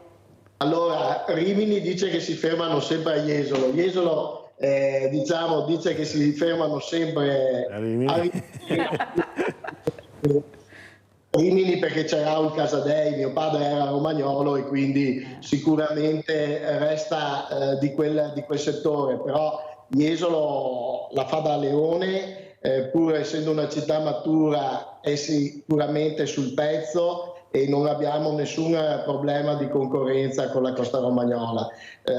Ci rendiamo conto delle nostre capacità e quindi questo ci porta ad essere certi del prodotto che siamo in grado di fornire ai nostri clienti. No, ma sa perché glielo dico, Presidente Contarini? Perché io ricevo delle telefonate che dicono proprio questo, perché anche quello magari che non vi frequenta ma che è a casa, vi conosce e dice, ma Jesolo, perché magari sei andato da giovane, ma non lo vediamo mai, capisce perché le ho fatto questa domanda? Perché a casa si pongono anche questo, ma noi che siamo i più belli, dove siamo? Sentiamo Maria da Bovolenta, vai Maria. Bovolenta. Ciao Mirella. E un buongiorno ai tuoi ospiti, soprattutto Gianni Dego che lo conosco bene. Ciao, ecco. Bovolento vicino a casa mia. Ciao Gianni, ciao. Ascolta, volevo dirti che col Covid ci ha fermato tutti, e adesso è un po' fatica di andare un po' avanti, perché un po' alla volta ce la mettete tutta, insomma, ecco. E io Gianni è pochi anni che abito a Bovolenta, stavo ad Are io. Are, proprio vicino a casa mia, insomma. Esatto. E mio marito andava a prendere l'appetato là da uno che andavi anche tu, ti ha salutato una volta. Ecco. Ha detto la canzone dell'Anitra che è scappata. Che bella che era. Ve la farò risentire perché Gianni Dego ha dato la disponibilità a far sentire le canzoni come vi piacciono. Allora adesso invece grazie Maria della telefonata, che fa piacere. Ciao Mirella, buona giornata a tutti. Grazie cara Maria. Andiamo a vedere invece Pierfrancesco Contarini, l'intervista che abbiamo fatto, sentiamo e poi lo commentiamo con lui. Si ricorda la prima volta che è venuta a Jesolo e perché? Erinnern Sie sich das erste Mal, dass Sie hier gekommen sind und warum? Selbstverständlich. Ich kam her, weil mein Kind krank war. Alles krank, wegen der guten Luft. Ja. Und ich wusste nicht, wie Jesolo ist. Ich kam mit dem Auto, dachte, ein Schild wird stehen, Ruhlhotel. Dann kam ich an, ganz unten Marina. Und Jesolo nimmt kein Ende. Ich fahre. Aber dann war ein Schild, Ruhl. Ich habe nicht gedacht, dass es so groß ist. Ja, und dann sind wir geblieben, ab die 10 Wochen. 10 Wochen. Allora, mio figlio non stava tanto bene, aveva tosse ed era un po' malato. Allora abbiamo deciso di venire a Jesolo, non sapevamo nemmeno dove andare. Siamo andati dalla Marina del Cavallino fino a Jesolo e abbiamo visto una grande insegna. C'era scritto Ruhl. Abbiamo detto, ci fermiamo e siamo rimasti 10 settimane. Il bambino è stato meglio e siamo contenti che la prima volta sia stata una bella volta. Cosa vi piace di più di Jesolo? Was gefällt Ihnen besser von Jesolo? Am besten von Jesolo kann man nicht sagen. Alles. Jesolo ist Stimmung, ist eine ganz andere Stimmung. Alles. Ich war auch in Kaorle oben, aber der Strand ist sehr gut, nicht so weit flach. Dann im Auge vom Orkan unten das Centro, dann die Altstadt, Jesolo ist sehr schön. Es ist so bequem für uns. Man versteht uns, man will uns verstehen, Gott sei Dank. Also Jesolo ist toll. Alle aus Salz- und Westösterreich vor allem kommen nach Jesolo. Von Wien eher Lignano, aber in Salzburg, ich komme aus Salzburg, Jesolo. Ja. Di Jesolo mi piace tutto, mi piace la spiaggia, il mare a profondità graduale, l'ambiente. Io sono stata anche a Caorle, sono stata anche a Lignano, però come Jesolo non ci sono altre località e poi mi sono trovata bene in questo ambiente che è amichevole, mi vogliono bene, io voglio bene a loro, quindi Jesolo mi piace tutto di Jesolo, anche il centro pedonale, la passeggiata a mare e l'isola pedonale. 101 volte le hanno dato la chiave, a 150 le daranno tutto un piano. 101 Mal, ja. Sie haben den Schlüssel bekommen. Ja. 150, Sie werden die ganze Etage bekommen. Das habe ich schon vorher erzählt. Wenn Leute gefragt haben, warum ich so gut behandelt werde, habe ich gesagt, mir gehört ja der ganze erste Stock. War eine Lüge. Sì, infatti lei l'ha detto, ma perché vieni qua sempre a Ruhl quando gli chiedono quando va a Jesolo e lei risponde sempre a Ruhl? Io vado lì perché il piano già mi appartiene, tutto il quarto piano è mio, quindi non solo la 405. Che bella questa intervista, Presidente Contarini, ecco, fa onore anche perché poi il messaggio che passa sono stati in Italia, sono stata a Jesolo, capite il messaggio, il passaparola, perché siamo belli, siamo il bel paese. Presidente Contarini, intanto grazie perché fa capire l'importanza anche di esserci, di stare sul pezzo e di capire il messaggio che mandate. Prego Presidente. Sì, qui avete avuto l'intervista di un cliente fidelizzato, un cliente di Salisburgo, quindi dell'Austria, ma come questi ci sono clienti che da 20, da 30 e non addirittura da 50 anni vengono nelle nostre strutture, e quindi la certezza di avere questo tipo di clientela ci dà quello zoccolo duro per dire che la realtà iesolana è una realtà che sicuramente può essere considerato un prodotto maturo, ma ha la volontà di continuare a crescere, continuare a rinnovarsi, mantenendo quella tradizione che l'ha fatta grande nel tempo, ma guardando al futuro con una voglia di proporsi sempre come località capace di attrarre turistici, sia italiani che stranieri, perché ricordiamoci che il mercato straniero sarà il 50% di quello che è il nostro flusso turistico. Quindi questo per noi, il mercato austriaco e il mercato tedesco, sono sicuramente mercati importanti. Sono importanti i mercati vicini a noi, quindi la zona del Bergamasco, del Milanese, del Trentino Alto Adige. Ecco, queste sono per noi sicuramente aree di particolare interesse. Abbiamo Vladimiro da Rovigo. Ciao Vladimiro, ben arrivato. Grazie Mirella, volevo fare una domanda lì al tuo ospite in studio. Sì? Velocissima, se nella sua carriera musicale gli è mai capitato di suonare o di ascoltare la canzone Gli Scariolanti? Sì, perché per me questa canzone qua per me è l'inno della gente del Polesine, del Possum. Cioè, aspetta che mi scrivo, aspetta che mi scrivo. Gli Scariolanti. È una canzone che mi piace moltissimo e penso che la conoscerà anche lui. Ecco. Mettiamo su Vladimiro quando l'avremo, se Gianni me ma non ce l'ho, non l'ho in giro, la cantavo negli anni 80, Trovala 90. Gianni perché Vladimiro vuole sentirla. Allora come rispondi a Vladimiro, prego? Ah, che hai ragione, è una bellissima canzone. Tra l'altro io ho avuto il piacere di conoscere Arduino Farinella, che l'ha arrangiata in un modo diverso, dove noi la cantavamo in modo come lui l'ha scritta lui, ed è una canzone che cantavano tutti quegli anni. Adesso vengono un po' tralasciate, ma è una canzone sempre bella, e hai perfettamente ragione. A volte noi pecchiamo in certe cose. Perché? Perché facciamo sempre quelle e non ci rendiamo conto che ci sono anche quelle lì che sono belle. Quando la nostra tradizione è sacra, poi specialmente la tradizione veneta, io dove vado le canzoni venete, quando canto le canzoni in veneziano, la gente diventa pazza, perché che belle che sono. Perché? Perché non le cantiamo quasi mai e dovremmo insistere di più. Anche perché siamo un popolo diversamente giovane ormai, perciò Gianni rimettiti in pista. Va bene. Ecco, visto che si ragiona in euro, adesso cos'hai, 30 anni, 35, perciò diciamo... anche il Presidente anche lei si rimette in pista, perché qua vogliono musica, vogliono canzoni, i turisti vogliono questo, perché è vero, inutile che ce la giriamo, non cambia niente alla fine, siamo sempre quelli, con altra musica, altri balli, ma siamo sempre quelli. Abbiamo Mirella da Riese, ciao Mirella. Ciao Mirella e buongiorno a Gianni Dego. Si chiama come me, non è che ho sbagliato. Perché Gianni Dego è magnifico, bravo. Ciao Mirella, grazie. Sì, ciao. E anche al suo figlio e tutti la comitiva della squadra dell'orchestra. Grazie.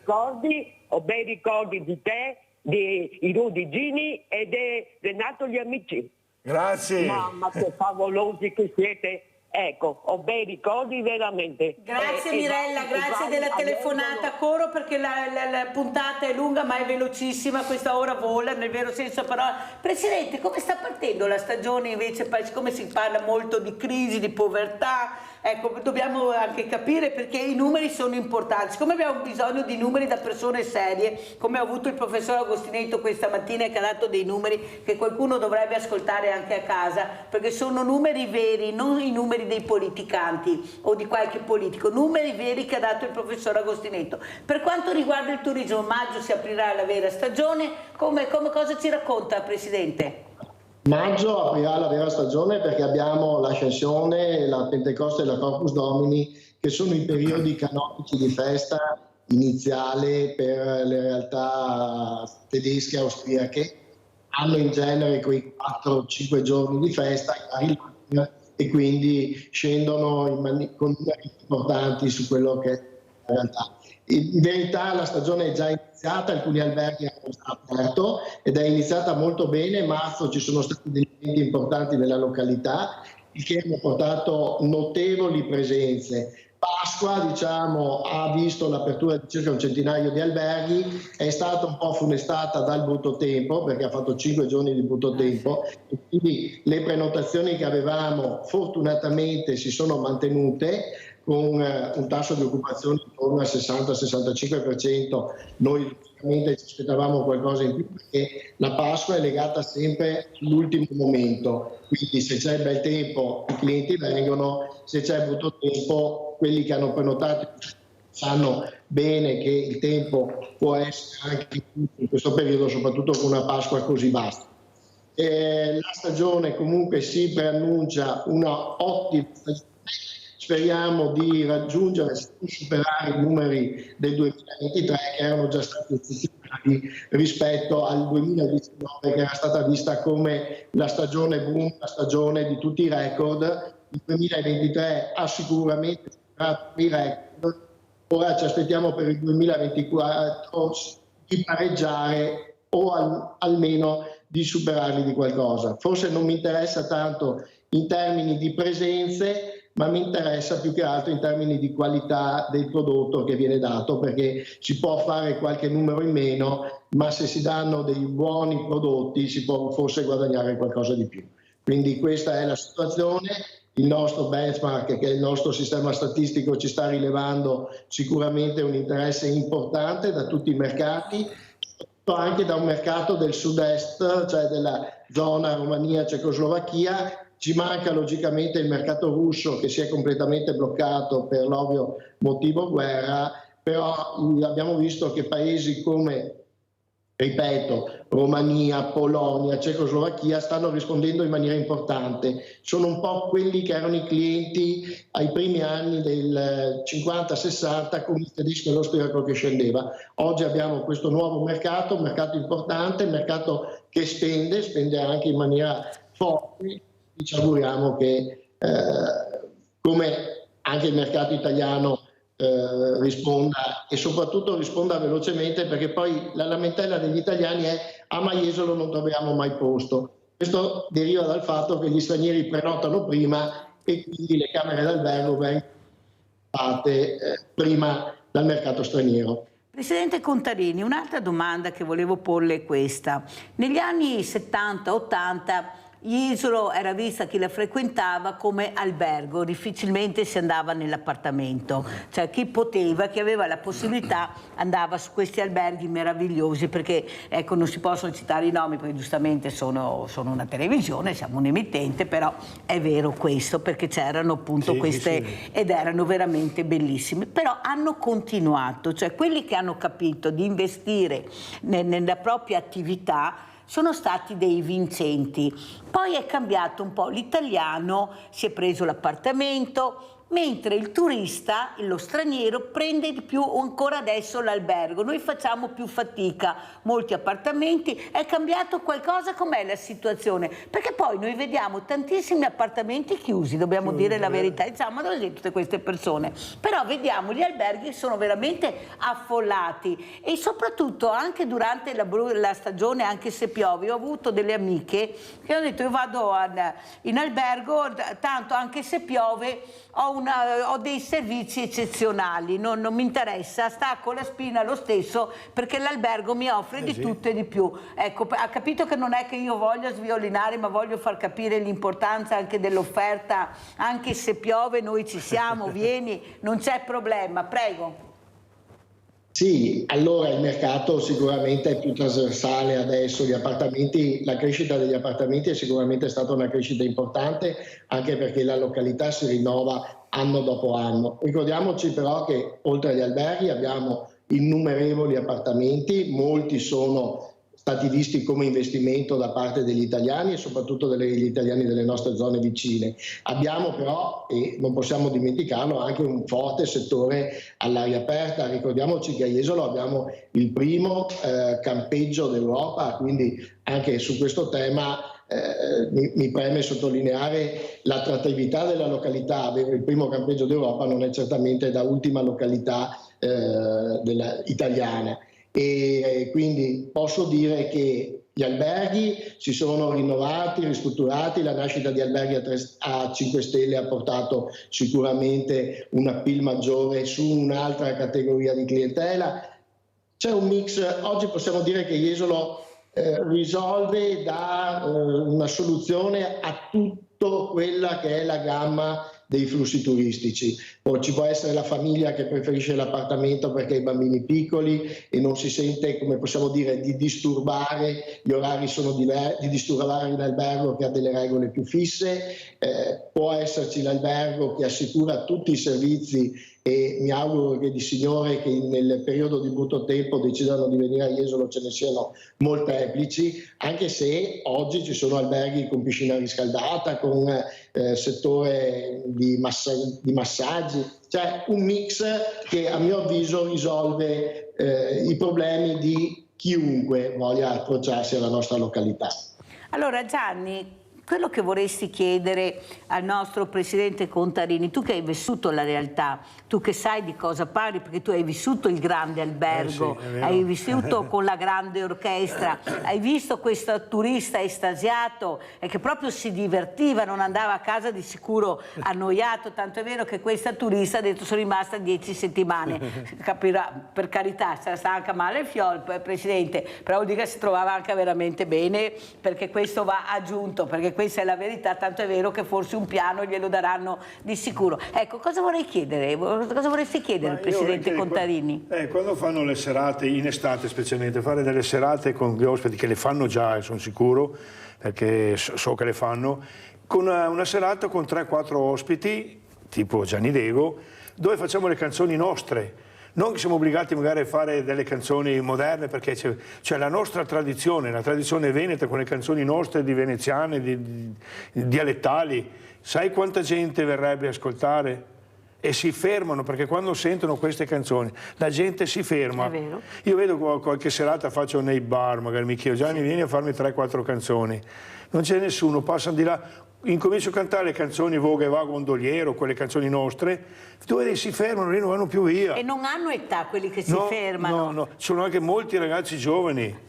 Io poi ho avuto il piacere e la fortuna di collaborare con 2 gruppi, che uno sono i 5 Skei e uno sono i Roma Terra, dove abbiamo fatto le canzoni in dialetto veneto, che è la fine del mondo. L'ultima che ho fatto, che è intitolata Veci, provati a dire che un vecchio che il gas sbaglia. È impossibile dire che un vecchio non sbaglia mai, no? Una canzone che andrebbe ascoltata perché è meravigliosa. Allora la metteremo in onda su Sveglia Veneti. Gianni Dego mi ha autorizzato, perciò sono a posto, almeno penso, poi sentiremo con i tecnici. Quindi... aspetta perché abbiamo Leone da Tre Basileghe. Ciao Leone. Ciao Mirella, grazie, saluto i tuoi ospiti. Allora abbiamo visto Jesolo con tutti i grandi alberghi, tutta questa ricchezza. Adesso c'è il problema dell'acqua che si sta alzando, che abbiamo visto questi ghiacciai che si stanno sciogliendo, no? E il pianeta sta riscaldando ogni anno sempre di più. Allora, questi albergatori che hanno tutti questi alberghi vicino al mare non sono un po' preoccupati? Io sono molto preoccupato, anche se non ho l'albergo vicino al mare. Comunque io un'idea ce l'avrei. Tu la come sai, sempre, Mirella, come sempre. Tu la sai la mia idea. Allora, se questo mare si sta alzando, noi cosa dobbiamo fare? Toglierla l'acqua. Allora c'è 1 miliardo di persone che sta morendo di fame e di sete perché non hanno acqua, la dessaliamo l'acqua e gliela portiamo.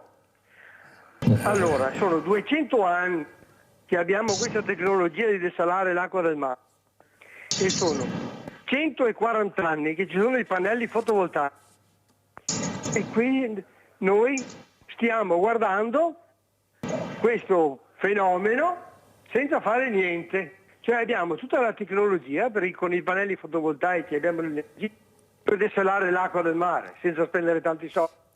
E gliela portiamo a questo miliardo di persone che non hanno l'acqua e teniamo sotto controllo il livello del mare. Così con una fava ammazziamo 2 piccioni. Non ci vuole tanto. Certo, ci vuole che invece di spendere soldi per le bombe, per le armi, magari spendiamo i soldi per salvare e portare acqua a tutti. Grazie Leone, molto chiaro Leone, vado avanti perché siamo anche, come al solito devo forare. Allora Presidente, rispondiamo sia a Leone che a Gianni Dego che le ha fatto questa proposta, prego. Sì, allora il tema del cambiamento climatico è sicuramente un tema importante che noi albergatori guardiamo sempre con interesse. Il concetto di desalinizzare è un concetto che va analizzato con molta calma perché i costi della desalinizzazione sono importanti. Indubbiamente anche noi siamo preoccupati dell'innalzamento di quelli che sono i mari e la mancanza d'acqua, quindi è un tema che ci vede sicuramente con le orecchie alte. Rispondo invece al signor Dego che adesso, vista l'input che mi è stato dato delle canzoni in veneziano, e posso dire che io ho una moglie che sta recitando in una compagnia in veneziano, quindi sono particolarmente attratto da questa situazione e sarà mia premura parlarne con assessore o con un paio di presidenti per vedere di fargli fare una serata con le canzoni.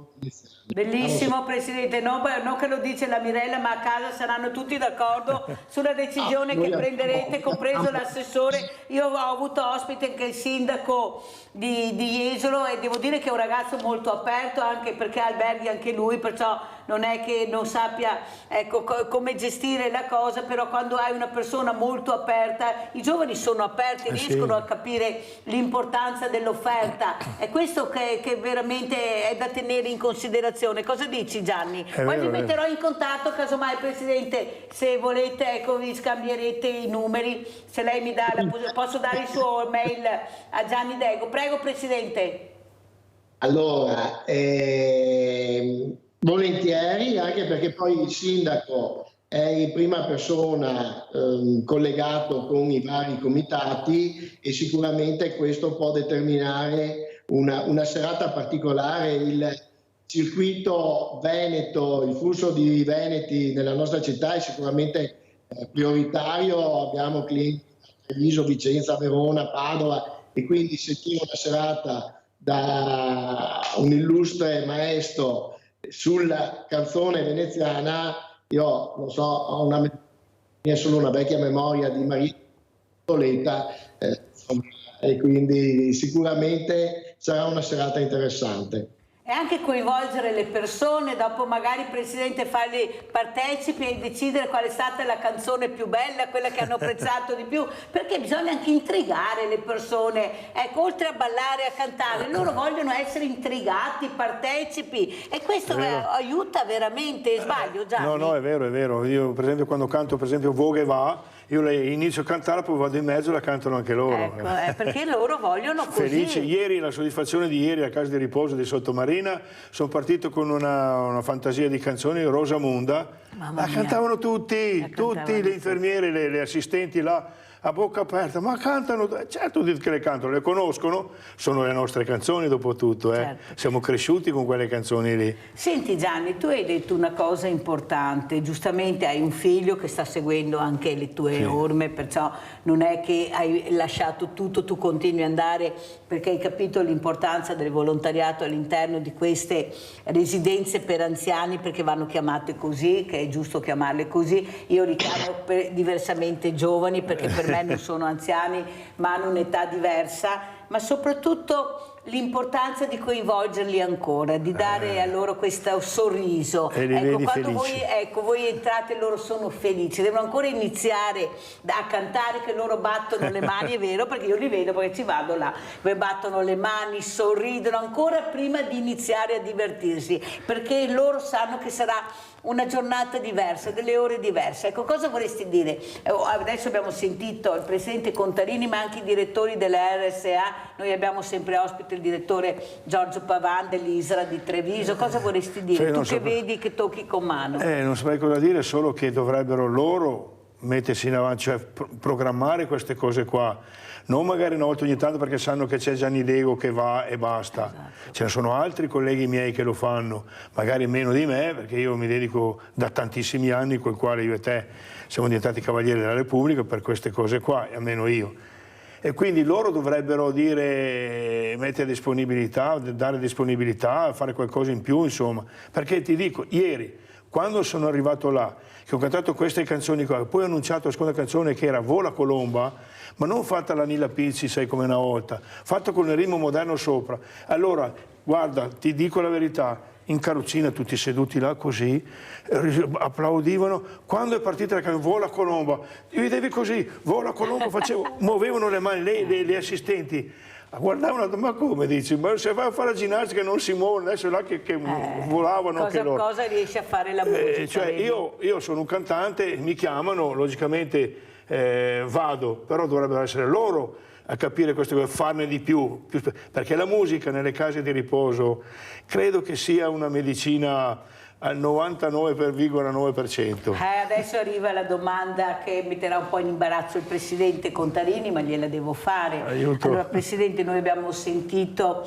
a Cortina quella mamma con quel figlio diversamente agile, come le chiamo io, che è stata spostata perché nell'albergo, nel ristorante dove sedeva, a qualcuno dava fastidio questo ragazzo con questa fragilità, ed è stato detto che se poteva accomodarsi in un'altra stanza. Io l'ho trovato vergognoso, l'ho trovato avvilente, soprattutto anche per questo nostro molto territorio vergognoso. Veramente che si sta aprendo col mondo del volontariato alla visibilità. Abbiamo sentito però con le Olimpiadi che questi alberghi, che non sono ancora strutturati per le fragilità, perché avremo anche i diversamente agili, ecco il CONI, il CIP, ecco il CIP in particolare, il presidente che io ho avuto sempre come amico e anche come ospite, ho dovuto fare addirittura un convegno a Cortina per far capire di avere questi alberghi a disposizione anche per questi meravigliosi atleti che hanno portato a casa 19 medaglie loro, i paralimpici, 19 medaglie, parliamo ancora di Paralimpiadi, pensate come siamo messi, ma non importa. Ecco, cosa dice Presidente Jesolo, come accoglie le fragilità? Prego.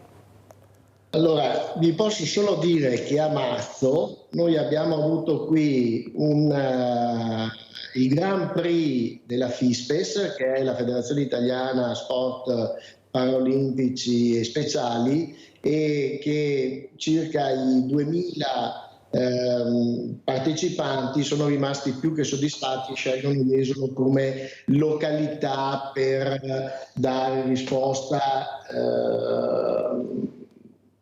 alle loro esigenze. Quindi non ci troviamo sicuramente per noi di fronte a un problema. Non entro nel merito per quanto riguarda il problema di Cortina. Io so che Jesolo, e come associazione albergatori addirittura abbiamo l'anno scorso, ma sicuramente lo riproporremo anche quest'anno, un progetto adotta una persona con disabilità, gli diamo la possibilità all'ASL di dare dei ragazzi fragili che possano lavorare all'interno delle nostre strutture. L'anno scorso abbiamo avuto 6 ragazzi in albergo e nel villaggio Mazzotto, che è nostro, insomma, una delle realtà importanti della località, e quindi rispondiamo sempre in maniera attenta e precisa a tutte le problematiche. Qui l'albergatore forse ha sbagliato, ma forse bisogna capire bene la dinamica della situazione. Io so che quando in albergo problematiche di fragilità, i clienti comprendono sicuramente il problema e non si è mai creato un problema. Quindi reputo che Jesolo sia più che accogliente nei confronti di queste problematiche. Sentiamo come commenta Gianni Dego, c'è quello che ho raccontato, perché è sempre il nostro territorio, bisogna anche parlarne di queste cose. Possiamo mettere la polvere sempre sotto il tappeto per quanto riguarda le fragilità. Prego Gianni. Quel fatto lì che hai detto prima l'avevo sentito anch'io e sono rimasto disgustato perché non si può. Non si può, specialmente gli albergatori devono ben inquadrare queste cose, perché non trovo la parola di dire, è una cosa che non si deve assolutamente fare. Sono tutte persone come noi, quindi automaticamente ci deve essere il posto per tutti. Io quando vado a cantare in queste strutture, tipo quella di Padova, ti dico che quando arrivi là, non sai come, poi quando parto con i ragazzini io li prendo per mano e li faccio ballare, carrozzina o non carrozzina, lettini io li prendo con le suore davanti, via tutto intorno il teatro e ballano felici e contenti. Adesso qua siamo a livello dove loro non si possono assolutamente muovere, molti, però quelli che hanno, questi ragazzi che vanno negli alberghi, un albergo che risponde così io lo chiuderei subito. E hai fatto bene a dirlo. Un'altra cosa che volevo chiederti, Gianni Dego, la musica nella scuola o anche nel dopo scuola. Io dico sempre che non devo essere fortunata come ragazzino o ragazzina ad avere quella scuola, quell'insegnante, quel direttore scolastico che capisce l'importanza della musica all'interno della scuola, del dopo scuola.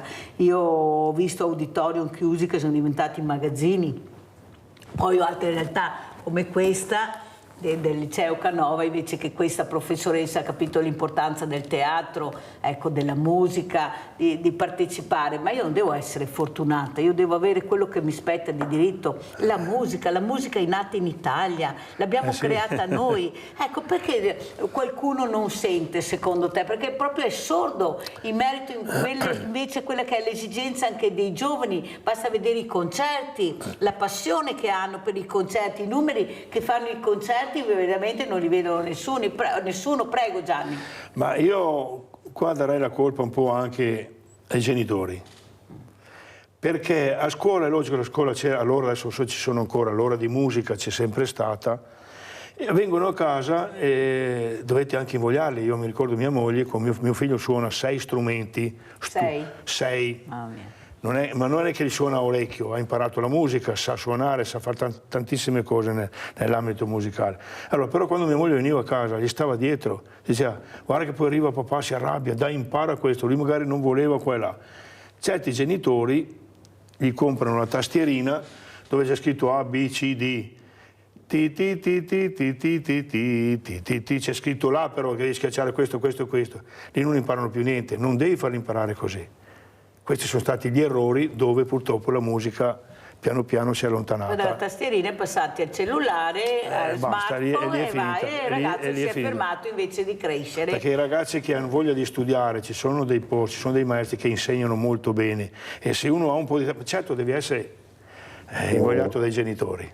Se no, la famiglia è il primo anello di se no non c'è niente da fare. Questi genitori troppo impegnati, questo lavoro che non basta mai, devo farne 2 o 3 per sbarcare il lunario, vai fuori te di questa situazione, se posso devo fare anche 2 o 3 giorni di ferie, ecco, e poi dicono che li abbiamo viziati, Presidente, avete fatto bella vita, sì, da che pulpito viene la predica, capito? Chi ha fatto la bella vita? Noi che abbiamo fatto una settimana di ferie, ecco, avete sbagliato tutto, dovevate stare a casa. Ecco, invece è importante staccare la spina. Ecco, voi cercate anche di cercare di incontrare anche queste realtà, anche questi diversamente giovani nelle RSA, questi alberghi, perché so che ci sono anche dei periodi dove vengono a fare anche loro a staccare la spina. Com'è la situazione? Perché parliamo sempre di giovani, ma io voglio parlare anche di diversamente giovani.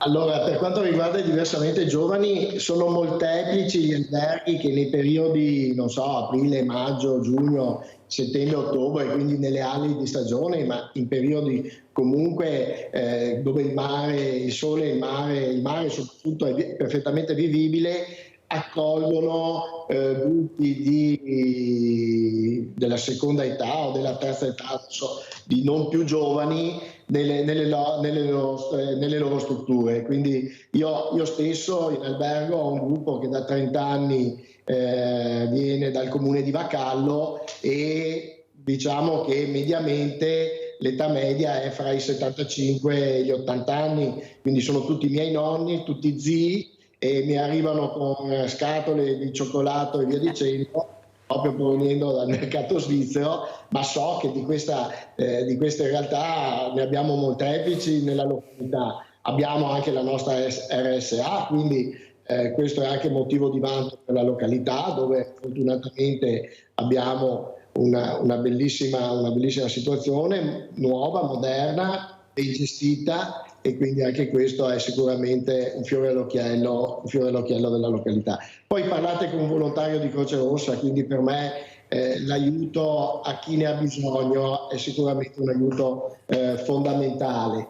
E devo anche ricordare che il nostro ospedale permette anche tutta una serie di servizi di riabilitazione, è in eccellenza nell'ambito delle ASL della riabilitazione, e il fatto di avere un ospedale fronte mare dove sicuramente si può scendere anche in spiaggia è sicuramente di prioritaria importanza. Mi ha fatto bene a ricordarlo, Presidente, che sono cose importanti da ricordare, da sapere. Tu apri la finestra, sei fronte mare, già là, la boccata di ossigeno puro, aria pura, si può dire così, vabbè, diciamo così.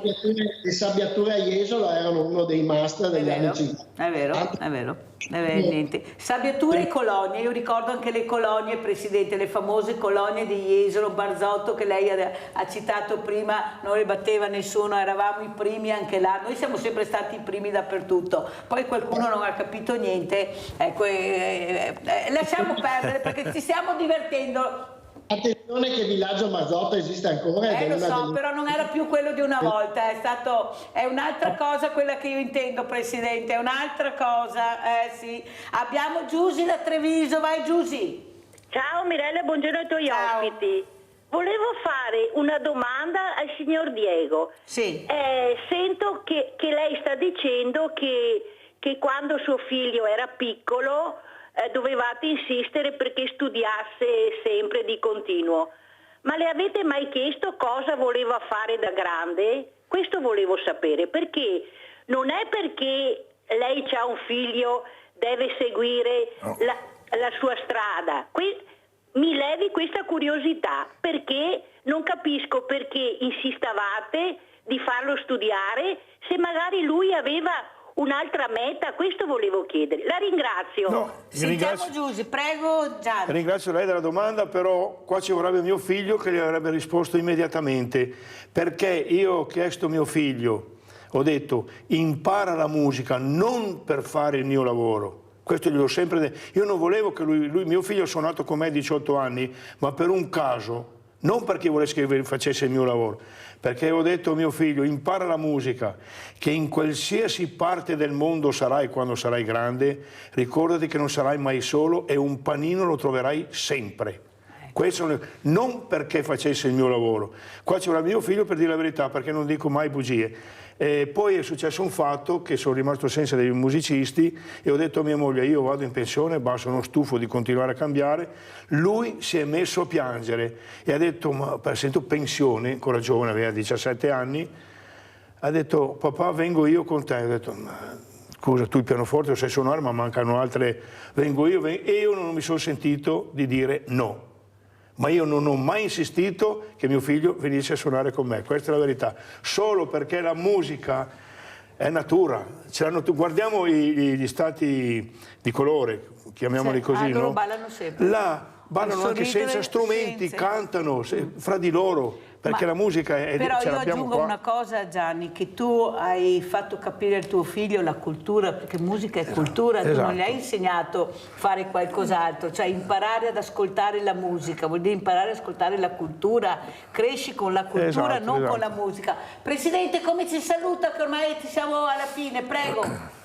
Sì, saluto tutti voi, saluto i telespettatori, invitandovi tutti al raduno di questo weekend. Abbiamo il raduno più grande d'Italia per quanto riguarda gli aquiloni, quindi se volete venirci a onorare della vostra presenza questo weekend.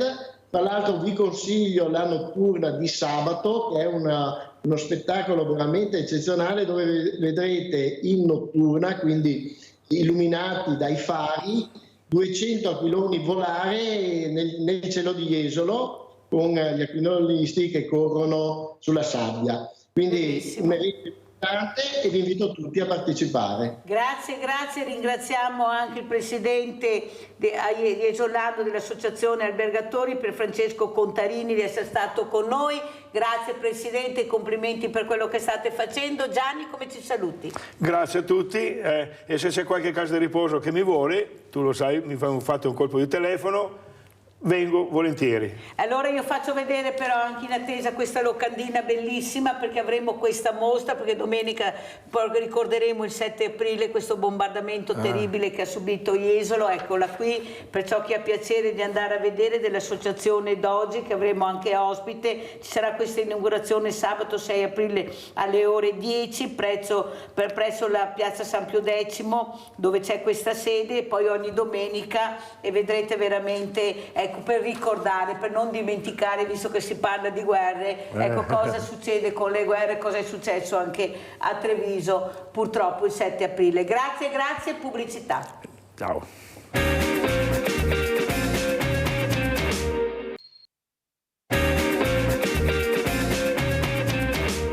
Vi presento altre due gradite ospiti. Abbiamo due donne adesso, in presenza la dottoressa Samantha Grossi, infermiera e vicepresidente dell'Ordine Professioni Infermieristiche di Treviso. Grazie dottoressa Grossi di essere qui. Saluto anche Giuliana Maffei, responsabile fiscale CAF Veneto, che è collegata con noi da Villorba Treviso. Buongiorno anche a lei Maffei di essere qui, perché io ho bisogno di capire, io ho un banco solidale, perciò gli ISE stanno arrivando a nastro, ecco, voglio capire come funziona, perché tanti mi dicono ma non ho trovato posto, mi chiameranno. Ho detto guarda che siamo a aprile, fra poco maggio, forse l'ISE avrei dovuto già averlo, perciò questa mattina sentiremo, ci spiegherà la dottoressa Maffei come funziona. Però partirei proprio da Samantha Grossi. Dottoressa, questa professione infermieristica dove veramente mancano i numeri, tante strutture, noi lo diciamo tutte le mattine, tante infrastrutture, ma la persona umana poi all'interno non c'è, perché bisognava fare prevenzione, bisognava prevenire e soprattutto avere un miraggio diverso, un miraggio dove questi giovani avevano la possibilità di fare anche questi lavori. Cosa ci racconta, com'è la situazione, dottoressa Grossi? La situazione è molto critica per la sanità, ma la sanità poi in generale. L'eccellenza veneta che è sempre stata millantata, sinceramente il dopo Covid diciamo, sta facendo emergere tutte le criticità che forse prima riuscivamo anche, insomma, per cui c'è l'età media del personale che insomma è oltre i 50, i giovani appunto che non vogliono neanche più fare l'infermiere, perché insomma tra lo stipendio, tra le condizioni del lavoro, cioè studiare 3 anni per dopo comunque non bastano 3 anni, perché insomma devi fare una specialistica, devi poi fare la magistrale, e insomma è proprio la condizione di lavoro, insomma di stress a cui siamo portati tutti i giorni che secondo me ha reso la professione infermieristica non più attrattiva.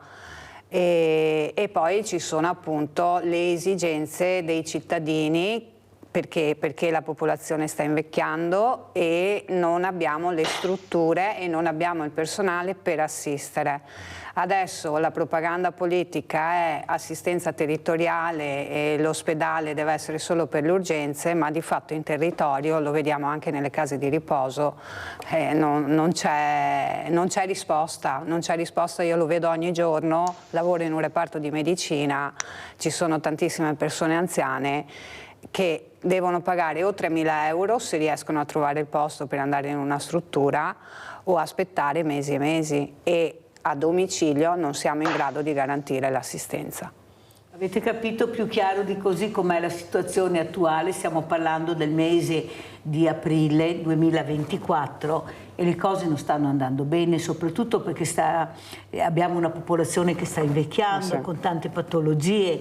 Io ho avuto il direttore generale ospite, dottoressa Grossi, proprio nella settimana di Pasqua, che viene a fare gli auguri sempre, dove io gli ho chiesto di fare delle corsie preferenziali per gli ottantenni, perché non è possibile che io riceva le telefonate di queste liste d'attesa interminabili, non hanno la possibilità di avere magari i soldi per andare nel privato, che di sicuro la fanno subito, che questa è una realtà di fatto, e lui mi ha detto che prendeva in considerazione, perché come è stato fatto per le donne in gravidanza, è giusto farlo per gli ultra ottantenni che ha compiuto 80 anni, deve avere una risposta immediata, che dolore è dolore, non c'è niente da fare, non si lamentano per caso, e perciò io ho chiesto di fare una corsia preferenziale per gli ultra ottantenni, una corsia preferenziale che dovete fare anche voi, Giuliana Maffei, per queste persone che arrivano da voi, per fare questi documenti importantissimi, per avere anche delle agevolazioni, di avere la possibilità, non so che non la vedo, la dottoressa Maffei, non so se l'abbiamo persa, eccola qua. Dottoressa Maffei,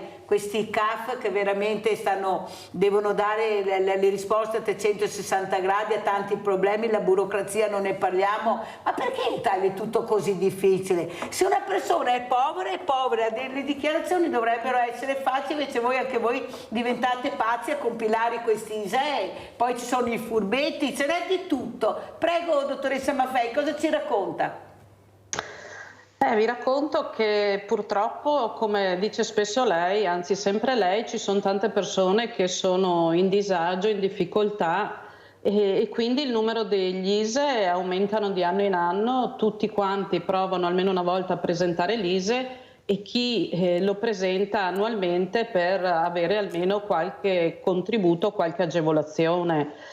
Noi facciamo tantissimi ISEE. Già da inizio anno, nei primi 3 mesi, ne abbiamo fatti più di 20.000. Cerchiamo sempre di incrementare il personale, come anche tutti gli altri CAF, le altre strutture che aiutano i cittadini nel presentare questa dichiarazione, però i numeri di soggetti che le richiedono sono sempre in aumento e quindi anche le tempistiche purtroppo si dilatano.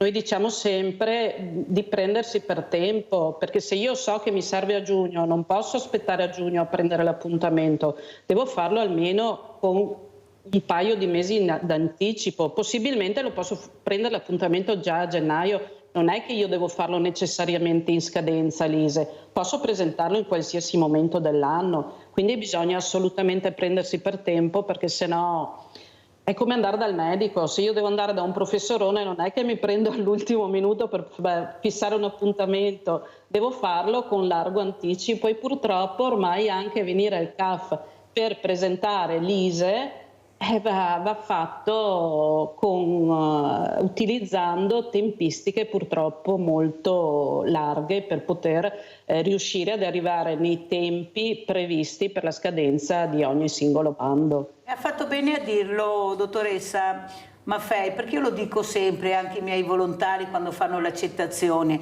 Il problema è che molti non riescono ad ascoltare bene, sentono ma non ascoltano, si prendono l'ultimo momento. Allora sa cosa faccio? Mi arrabbio perché dico è da gennaio che ti dico, allora vuol dire che tu non hai ascoltato, allora adesso la borsa te la vai a prendere un'altra struttura, siccome non muori di fame, perché le strutture fortunatamente anche che aiutano ce ne sono tante, siccome per 6 mesi non hai ascoltato, adesso io non ti ascolto più e vai da un'altra parte, perché non mi piace essere presa in giro. Le regole sono regole, i giochi sono giochi, tanto è vero che chiamo ISEE, perché ne abbiamo talmente tanti, Maffei, talmente tanti che non si riescono a capire. Però quello che mi è capitato, per far capire anche, come ha detto la dottoressa Maffei, che la povertà sta aumentando, perché qualcuno forse non si rende conto e i numeri lo dicono, perché l'ISEE va fatto quando uno è in difficoltà e deve presentare questa documentazione, che poi quando questo ISEE superava i 6.000 euro, ma sentite cosa è successo, perché sapete che io vi racconto tutto. Io non potevo dare questo aiuto perché la cifra superava i 6.000 euro, perciò queste persone dovevano recarsi agli uffici sociali, all'ente sociale, all'assessore e agli uffici sociali, farci una dichiarazione che la famiglia era veramente in difficoltà, che se anche l'ISEE era superiore ai 6.000 euro io potevo accettarli. Beh, lo sa dottoressa Maffei che ho dovuto chiamare i sindaci perché i servizi sociali non erano al corrente di questo e mi mandavano indietro le persone che io potevo anche denunciare perché è legge. Lo sa che succedeva questo, perciò questi poveri cristi, diciamo anche la verità, chi si deve mettere in regola? Pensate anche, non è così facile raccontare la propria storia, la propria povertà, l'iter che devono fare burocratico, non sentirsi accettati, essere mandati indietro delle volte in maniera anche brusca, noi non ti conosciamo perciò non rilasciamo nessuna carta. Come ho chiamato i sindaci, io non so cosa sia successo dottoressa Maffei, hanno aumentato l'ISEE, perciò di 6.000 euro, perché ho chiamato i banchi di Verona, ho chiamato dappertutto, ho fatto venire anche in televisione i presidenti, è aumentato l'ISEE, perciò anche se supera i 6.000 euro non è più un problema, chi ha più di 70 anni non è più un problema. Capisce Maffei che allora se si vuole si può aiutare la povertà senza umiliarla, ma perché devi arrivare a questo proprio per capire che forse si poteva fare prima o dopo? Cosa ci dice? Poi sentiamo anche la dottoressa Grossi in fatto di fragilità, prego. Allora, sì, condivido pienamente quello che dice lei, però purtroppo queste cose vanno normate e bisogna, nel momento in cui vengono fatti dei bandi, devono essere messi dei limiti. Poi logicamente ci possono sempre essere dei casi sociali e quei casi sociali noi una volta fatto l'ISEE non è che possiamo fare altro, rilasciamo l'attestazione al cittadino e il cittadino dovrà recarsi presso, come diceva lei, i servizi sociali e dovranno valutare di volta in volta il caso particolare, perché c'è la norma ma poi ci sono tantissimi casi particolari da prendere in considerazione per capire se intervenire o no per quella famiglia, per quel singolo, per quella situazione. Purtroppo però le regole vanno messe perché se no non si riesce più a gestire, perché ormai ci sono talmente, come diceva lei, talmente tanti bandi, talmente tante agevolazioni ed è giusto che sia così, però devono essere regolate con dei paletti fermi. Poi le eccezioni vanno gestite da chi di dovere, i servizi sociali o chi per essi, come lei diceva, io sono intervenuta coi sindaci in alcuni casi e qualcuno deve intervenire. Noi a volte vediamo palesemente che la situazione è critica quando vengono da noi, vediamo a volte che ci sono anche dei furbetti, lo ammetto, però sono più quelli che sono in situazione di disagio e pur magari superando di €1 un parametro, come diceva lei, di 6.000 euro, a volte si vedono negato un contributo. Là bisogna che chi di dovere si alzi le maniche e intervenga per far sì che questi soggetti abbiano quello che gli spetta. Non c'è un po' troppa di burocrazia, dottoressa Maffei, nel senso che anche voi non è che sia così semplice fare un ISEE, perché fate anche rispetto a quello che avete di fronte, a quello che vi racconta. Noi abbiamo visto anche con reddito di cittadinanza che io devo dire che nel mio territorio è stato seguitissimo, proprio perché abbiamo delle persone per bene che compilano questi ISEE, come dice giustamente lei, e i furbetti, per carità, sarà anche sfuggito qualcosa, però io posso assicurare che i furbetti qui da noi non hanno preso piede. Poi in altre realtà è vero, però io guardo la mia e difendo anche la mia, perché è giusto, se il controllo non c'è, non è colpa di quello che presenta e riesce a ottenere quello che non dovrebbe ottenere, ma di quello che controlla. Ecco, cosa vuole dire? Perché il reddito di cittadinanza ha messo in moto anche la vostra categoria, i CAF, soprattutto qualche CAF, prego. Allora sì, diciamo che fare l'ISEE è la pratica più complessa che gestiamo noi a livello di CAF, perché fare una dichiarazione dei redditi, noi abbiamo la CIU, le spese mediche, il mutuo, è facile capire come gestire un 730 piuttosto, poi ci sono anche là delle eccezioni. L'ISEE invece è molto complesso, perché bisogna capire innanzitutto com'è composto il nucleo, perché il nucleo ISEE non è il nucleo anagrafico iscritto all'anagrafe del comune, ma può comprendere o escludere tutta una serie di persone. Ad esempio, io abito a Conegliano, mio marito a Treviso, dovremo fare l'ISE insieme e in base al nucleo che andremo a scegliere potremo comprendere delle persone piuttosto che delle altre. Piuttosto che se mia figlia è sposata abita con me, potrebbe fare l'ISE con me e attrae il marito, oppure va a fare l'ISE con il nucleo del marito e quindi viene esclusa. Già per capire questo è complesso elaborare un ISE. E poi ci sono una serie di considerazioni da fare in base a cosa serve quest'ISE, perché l'ISE fino al 2014 era un unico calcolo. Adesso con la riforma dell'ISE dal 2015, a seconda della prestazione, dell'agevolazione che voglio richiedere, dovrò fare un ISE diverso e per ogni ISE io devo fare delle considerazioni diverse e devo chiedere dei documenti o delle informazioni diverse al cittadino che si presenta davanti a me. Diciamo che andava preso in mano l'ISE vecchio, perché fino al 2014 erano considerati tutti alla stessa stregua e neanche questo era corretto. Forse effettivamente adesso è molto molto più complesso, però diciamo anche che andando a considerare dei nuclei complessi anche tutta la situazione si complica, perché la normativa ISE è fatta fondamentalmente prendendo in considerazione la famiglia del Mulino Bianco. Mamma, papà e figli, se sono sposati meglio, ma poi il resto sono tutte eccezioni. Diciamo che l'80% degli ISE che noi andiamo a elaborare sono eccezioni, non sono la regola prevista dal decreto che norma l'ISE e quindi è complesso elaborare l'ISE. Un altro problema però è che noi, come tutti gli altri ACAF, abbiamo delle liste dei documenti.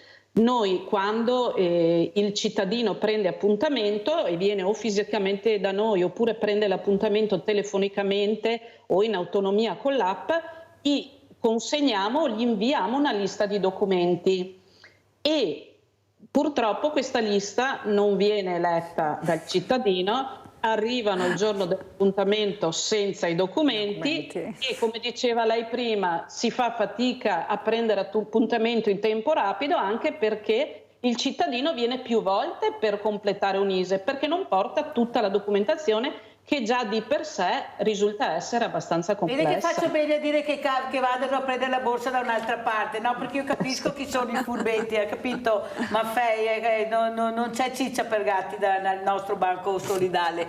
Allora, dottoressa Grossi, ecco, l'importanza invece di capire e di dare risposte a queste fragilità che voi toccate con mano, e purtroppo è doloroso non riuscire a dare risposta perché non ce l'avete, ma non perché non volete, non avete i numeri. Ma come mai è successo questo secondo lei, dottoressa? Perché una volta eravamo talmente in tanti, no mi scusi dottoressa, eravamo talmente in tanti, non mancava niente, preti, medici di famiglia, infermieri, cioè non mancava niente, tu stavi male, avevi tutto subito.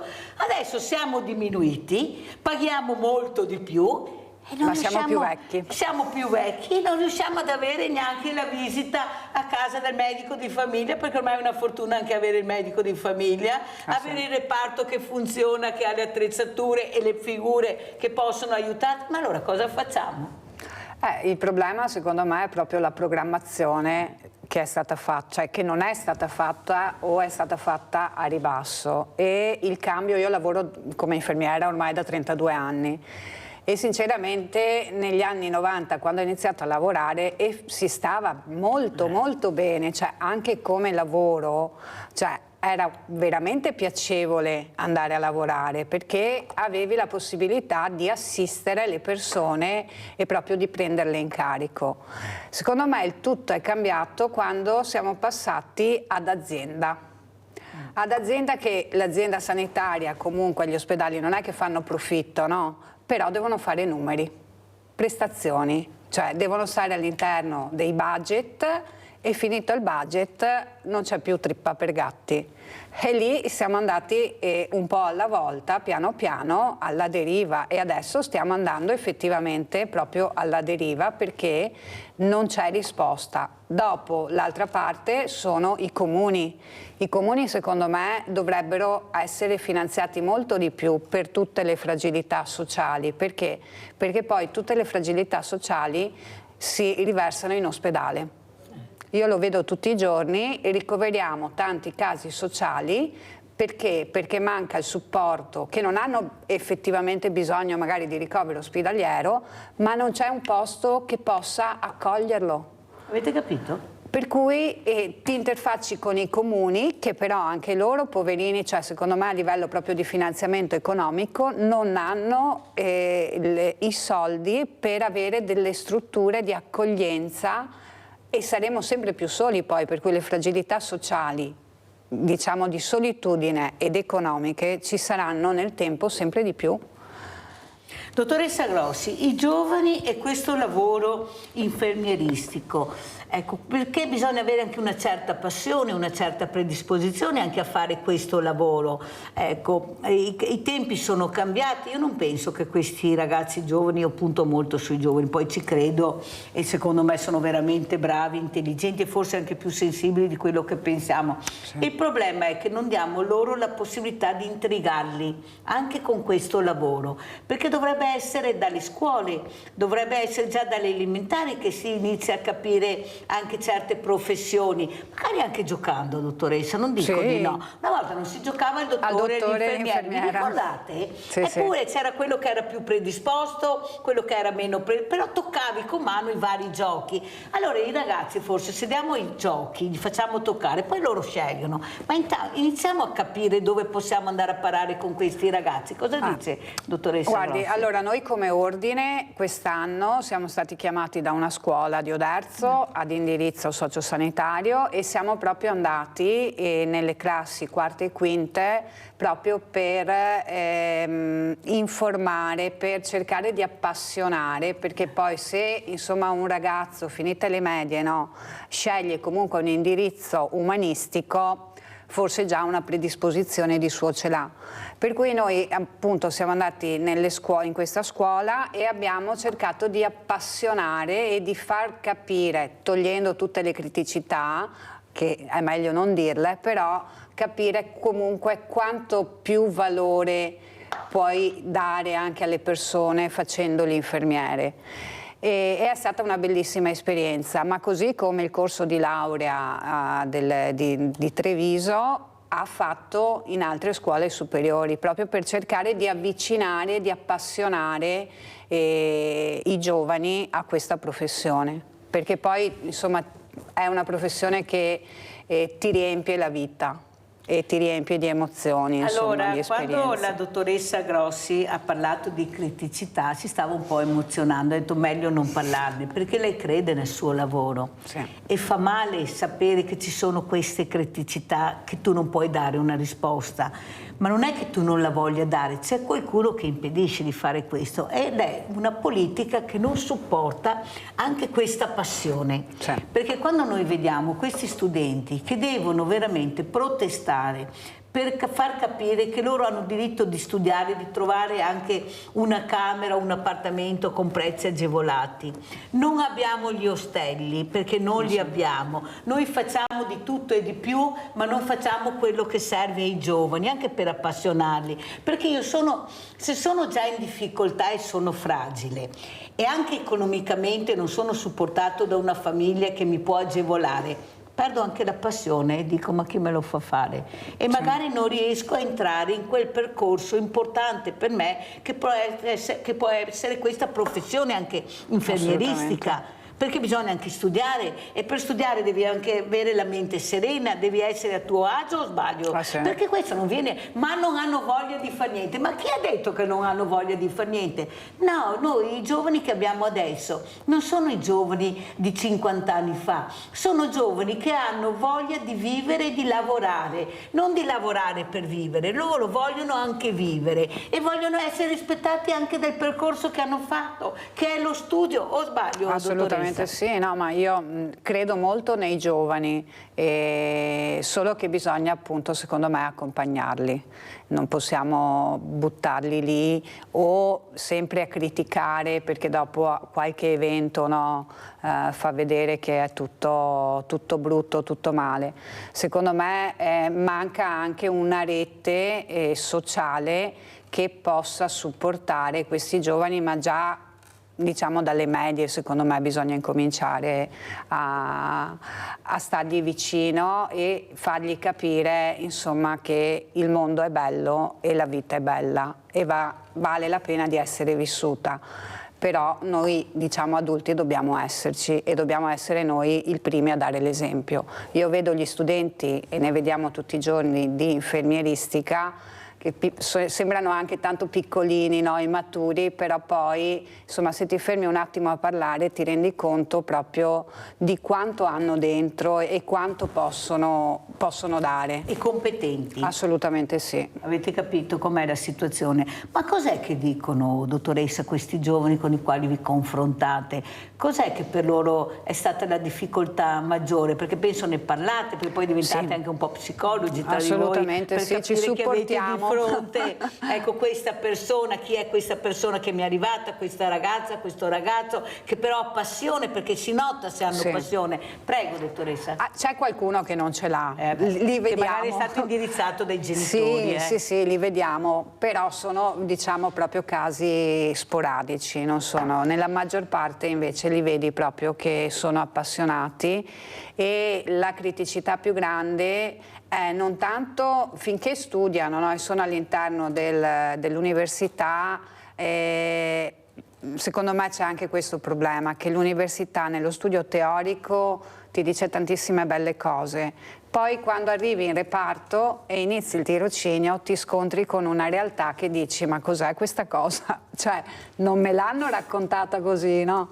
Per cui c'è qualcuno effettivamente che va un po' in crisi, insomma, perché dopo dice non ce la farò mai, no? E allora cerchi di supportarli per fargli capire che sì, magari il ritmo di lavoro, insomma i pazienti sono impegnativi, tutto, però non è sempre così, cioè nel senso cerchi di fargli vedere anche le cose belle che poi succedono, che non sono solo insomma brutte, no? E non è solo magari la rincorsa, lo stress della diciamo la vita di reparto, però ci sono anche cose che poi alla fine possono soddisfare quella magari quel timore, quella così un po' no, di incertezza che all'inizio insomma uno dice no, ma all'università non mi hanno detto così.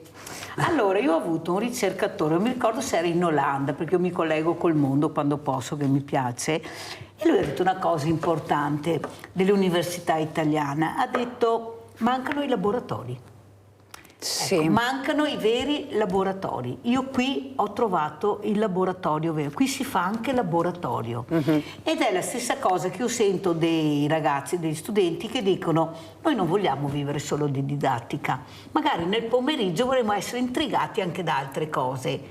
Ecco, adesso hanno iniziato, scusa dottoressa, adesso hanno iniziato e ci sono anche i laboratori di simulazione. Però siamo tanto indietro, cioè nel senso che da quando è cambiato l'ordinamento didattico proprio della professione infermieristica, e stiamo parlando dell'anno 94, dove appunto non ci sono stati eliminati i corsi regionali, noi siamo diventati universitari, professione intellettuale, il problema qual è? Che l'organizzazione all'interno degli ospedali e delle strutture è rimasta uguale.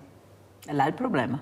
Per cui ti scontri che sì, il percorso, faccio l'esempio, insegnano agli studenti di infermieristica a fare una diagnosi infermieristica, a fare un progetto, si chiama PAI di diciamo assistenza, però poi quando arrivi in reparto di queste cose non c'è nulla. Ma quale miglior laboratorio è l'ospedale? Meglio dell'ospedale. Assolutamente sì. Perché là abbiamo un laboratorio come i musei a cielo aperto. Sì. Noi abbiamo gli ospedali che bisognerebbe veramente farli a cielo aperto, nel senso che questi, perché poi sarebbero anche intrigati, perché vedi con mano, tocchi con mano prima, come dice lei, quella che è la realtà, però questo è lo studio, però questa è la realtà con la quale ti dovrai confortare.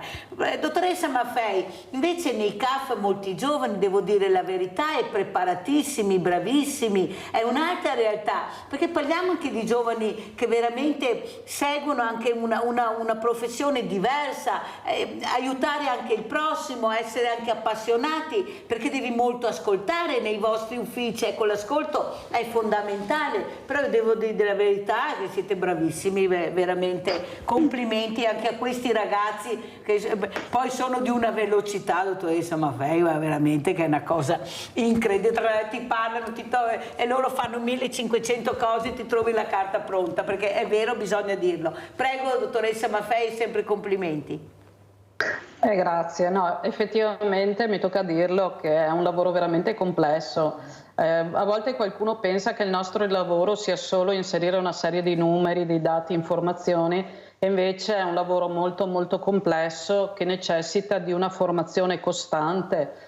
Noi adesso stiamo finendo, ad esempio per quanto riguarda la campagna di 730, un corso che è iniziato a dicembre, e quindi i corsi sono lunghissimi anche per quel che riguarda l'ISE. Comunque, a proposito, ricordatevi della Mirelli, Veneti schiacciati dalla crisi, che potete dare il 5 per 1000, perché magari noi non siamo nella lista, ma lo dico perché va anche in sovraimpressione, dottoressa, io lo dico, grazie. Sì, bravissima. No, è bene che ognuno quando viene a fare il suo 730 arrivi con il codice fiscale dell'associazione a cui vuole devolvere il proprio 5 per 1000, perché è un peccato non fare questa scelta. Perché molti non lo sanno, dottoressa, ancora nel 2024. Guardi che è una realtà questa. Prego, dottore, ma bisogna mettere un elenco voi da dare in caso. Noi dobbiamo essere super partes, non possiamo dare nessuna indicazione. No, che lo dica lei, sbagliato, lo so, però lo dico perché noi non possiamo entrare in merito, dobbiamo essere neutrali. No, ha ragione, dottoressa, però lo dico io perché andrebbe a aiutare le famiglie. Pensi che io col 5 per 1000, anche questo mercoledì abbiamo dato degli assegni, perché ho la fortuna di avere anche questo 5 per 1000 delle persone bisognose. Non le dico per loro cosa vuol dire questo assegno, non è un grande assegno, ma è un assegno dignitoso per riuscire a pagare qualcosa che è fondamentale. Scusi dottoressa, ma ho fatto questa parentesi perché molti non lo sanno che possono dare il 5 per 1000, datelo a chi volete, naturalmente lo dico anch'io, ci mancherebbe, però capite che potete aiutare col 5 per 1000. Prego. Prego, dottoressa No, è una Maffei. cosa importante quella che ha detto lei. Noi quando i cittadini vengono a fare da noi la dichiarazione dei redditi gli diciamo: mi raccomando, il prossimo anno, quando gli diciamo che c'è questa possibilità, vieni magari col codice fiscale, in modo che puoi fare una scelta accurata. Poi se un soggetto in quel momento dice voglio farlo per quello, è sufficiente, ormai sono tutti con lo smartphone, che si trovi il suo codice fiscale e noi andiamo a indicarglielo.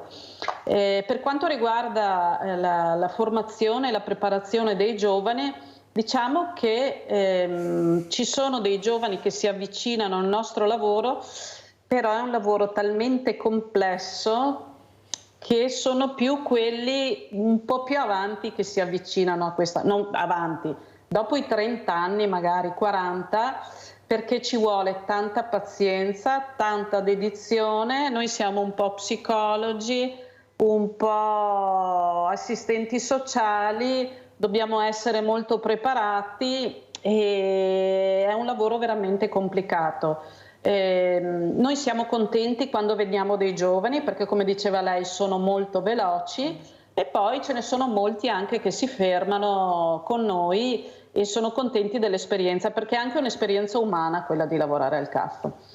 Uno pensa che la materia fiscale, piuttosto che comprendiamo anche l'ISE, sia una cosa fredda, invece il rapporto col contribuente è molto appagante.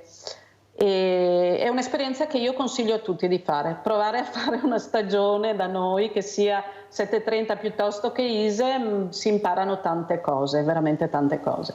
Ha fatto bene a dirlo, io faccio rispettare questo lavoro, perché quando loro arrivano con questa busta, anche se io dico sempre che mi basta la fotocopia, e lo dice anche lo dicono i volontari dell'accettazione, Questa busta, guai se vediamo che è sgualcita, strappata, sporca. Noi diciamo sempre, questa busta è importantissima, tu la devi mettere su una cartellina che ti servirà anche per il prossimo anno per capire come dovrai comportarti, la devi tenere bene perché sono documenti rispettosi, perché dentro questa busta c'è un lavoro importantissimo. E se non la tengono bene come certi documenti, come dice, io ho detto ciccia per gatti perché trippa non si trova più, dottoressa, perciò mettiamo ciccia perché tanto ciccia ce n'è ancora un poca, ma trippa ormai è terminata per molti di noi perché la povertà purtroppo sta crescendo. Mi fa veramente, dottoressa Maffei, questo silenzio che c'è attorno a questi numeri della povertà. Sono numeri che dovrebbero essere veramente intriganti per la politica, per cercare di dare risposte, invece noi vediamo, lo dico io, non lo dite voi, solo che pensano alla poltrona, sono talmente incollati ormai che non la vogliono perdere, anzi stanno cercando di mettere colla per non perdere sta poltrona o di averne una ancora più importante, e questo non va bene perché il territorio ha bisogno di risposte, un territorio che sta invecchiando, ripeto, con tante patologie, l'ho detto anche la dottoressa Grossi, a questi scrigni che abbiamo la fortuna di avere, di rispettarli, di dare risposte, perché io dico sempre che siamo diventati grandi, belli e bravi, merito loro, del loro lavoro, del loro sacrificio. Ecco, ci hanno fatto crescere con poco, ci hanno dato tantissimo, adesso noi che abbiamo tanto non riusciamo a dare neanche quel poco a queste figure. Cosa dice, dottoressa? No, infatti a me la tristezza più grande è quando vedo le persone anziane, e che, voglio dire, è una generazione che se ne sta andando e che magari si trovano da sole. Guarda, ho nonnetti anche che sono, cioè, di una tenerezza, mi si apre il cuore ogni volta, di 98 anni, cioè questi hanno fatto la storia, è la nostra storia, e che non c'è un posto in una casa di riposo. Non c'è la casa di riposo. No, ma dico, ma poi io dico, uno lavora una vita, no?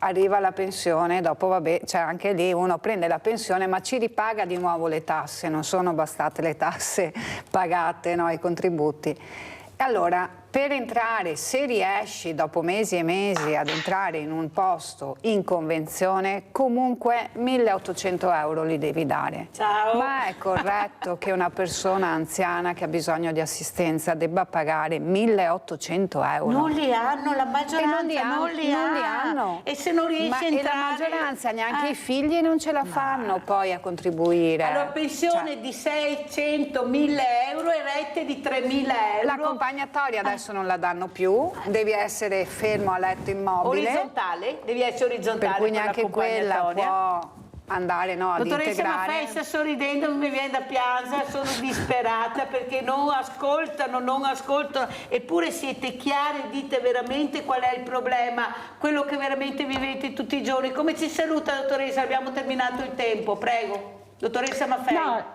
Sì, no, io l'unica cosa che dico in merito all'ISEE, perché l'ISEE il cittadino può farselo anche in autonomia utilizzando lo SPID, perché ormai con lo SPID si può fare tutto, è di affiancarsi, farsi supportare da dei professionisti. Basta, devo chiudere, dottoressa, perché ho finito il tempo. Io ringrazio veramente la dottoressa Samantha Grossi, sia la dottoressa Giuliana Maffei che sono state con noi, che ci hanno fatto capire molte cose. Adesso andiamo a pranzo con la proposta di Mirella.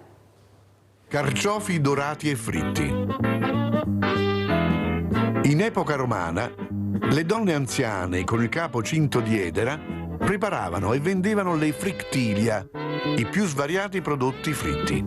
Le frictilia erano anche offerte agli dei durante le liberalia, feste in onore delle divinità della fecondità rurale. Ingredienti per 4 persone. 4 carciofi, un limone, farina quanto basta, 2 uova, 2 cucchiai di parmigiano, olio extravergine d'oliva, sale. Pulite i carciofi eliminando le foglie esterne più dure.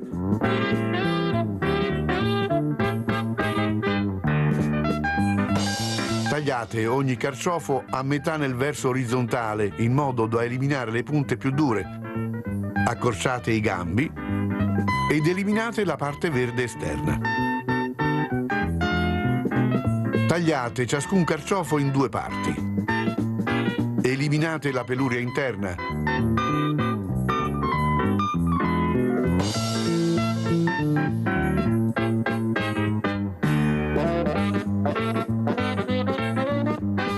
Tagliate in 3 parti ogni mezzo carciofo.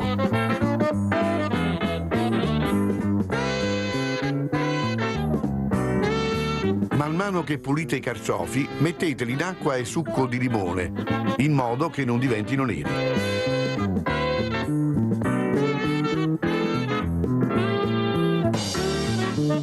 In una terrina rompete le uova.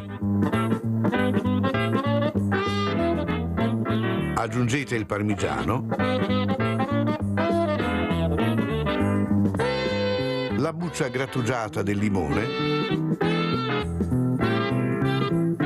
e sbattete bene.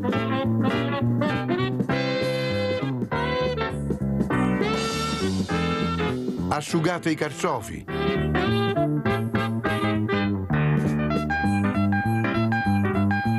Infarinateli e immergeteli nelle uova.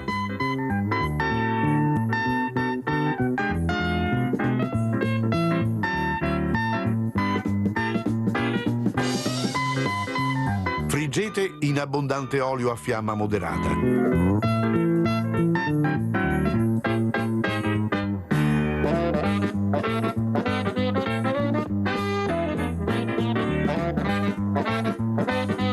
Salate e servite sia caldi, sono più buoni, che freddi.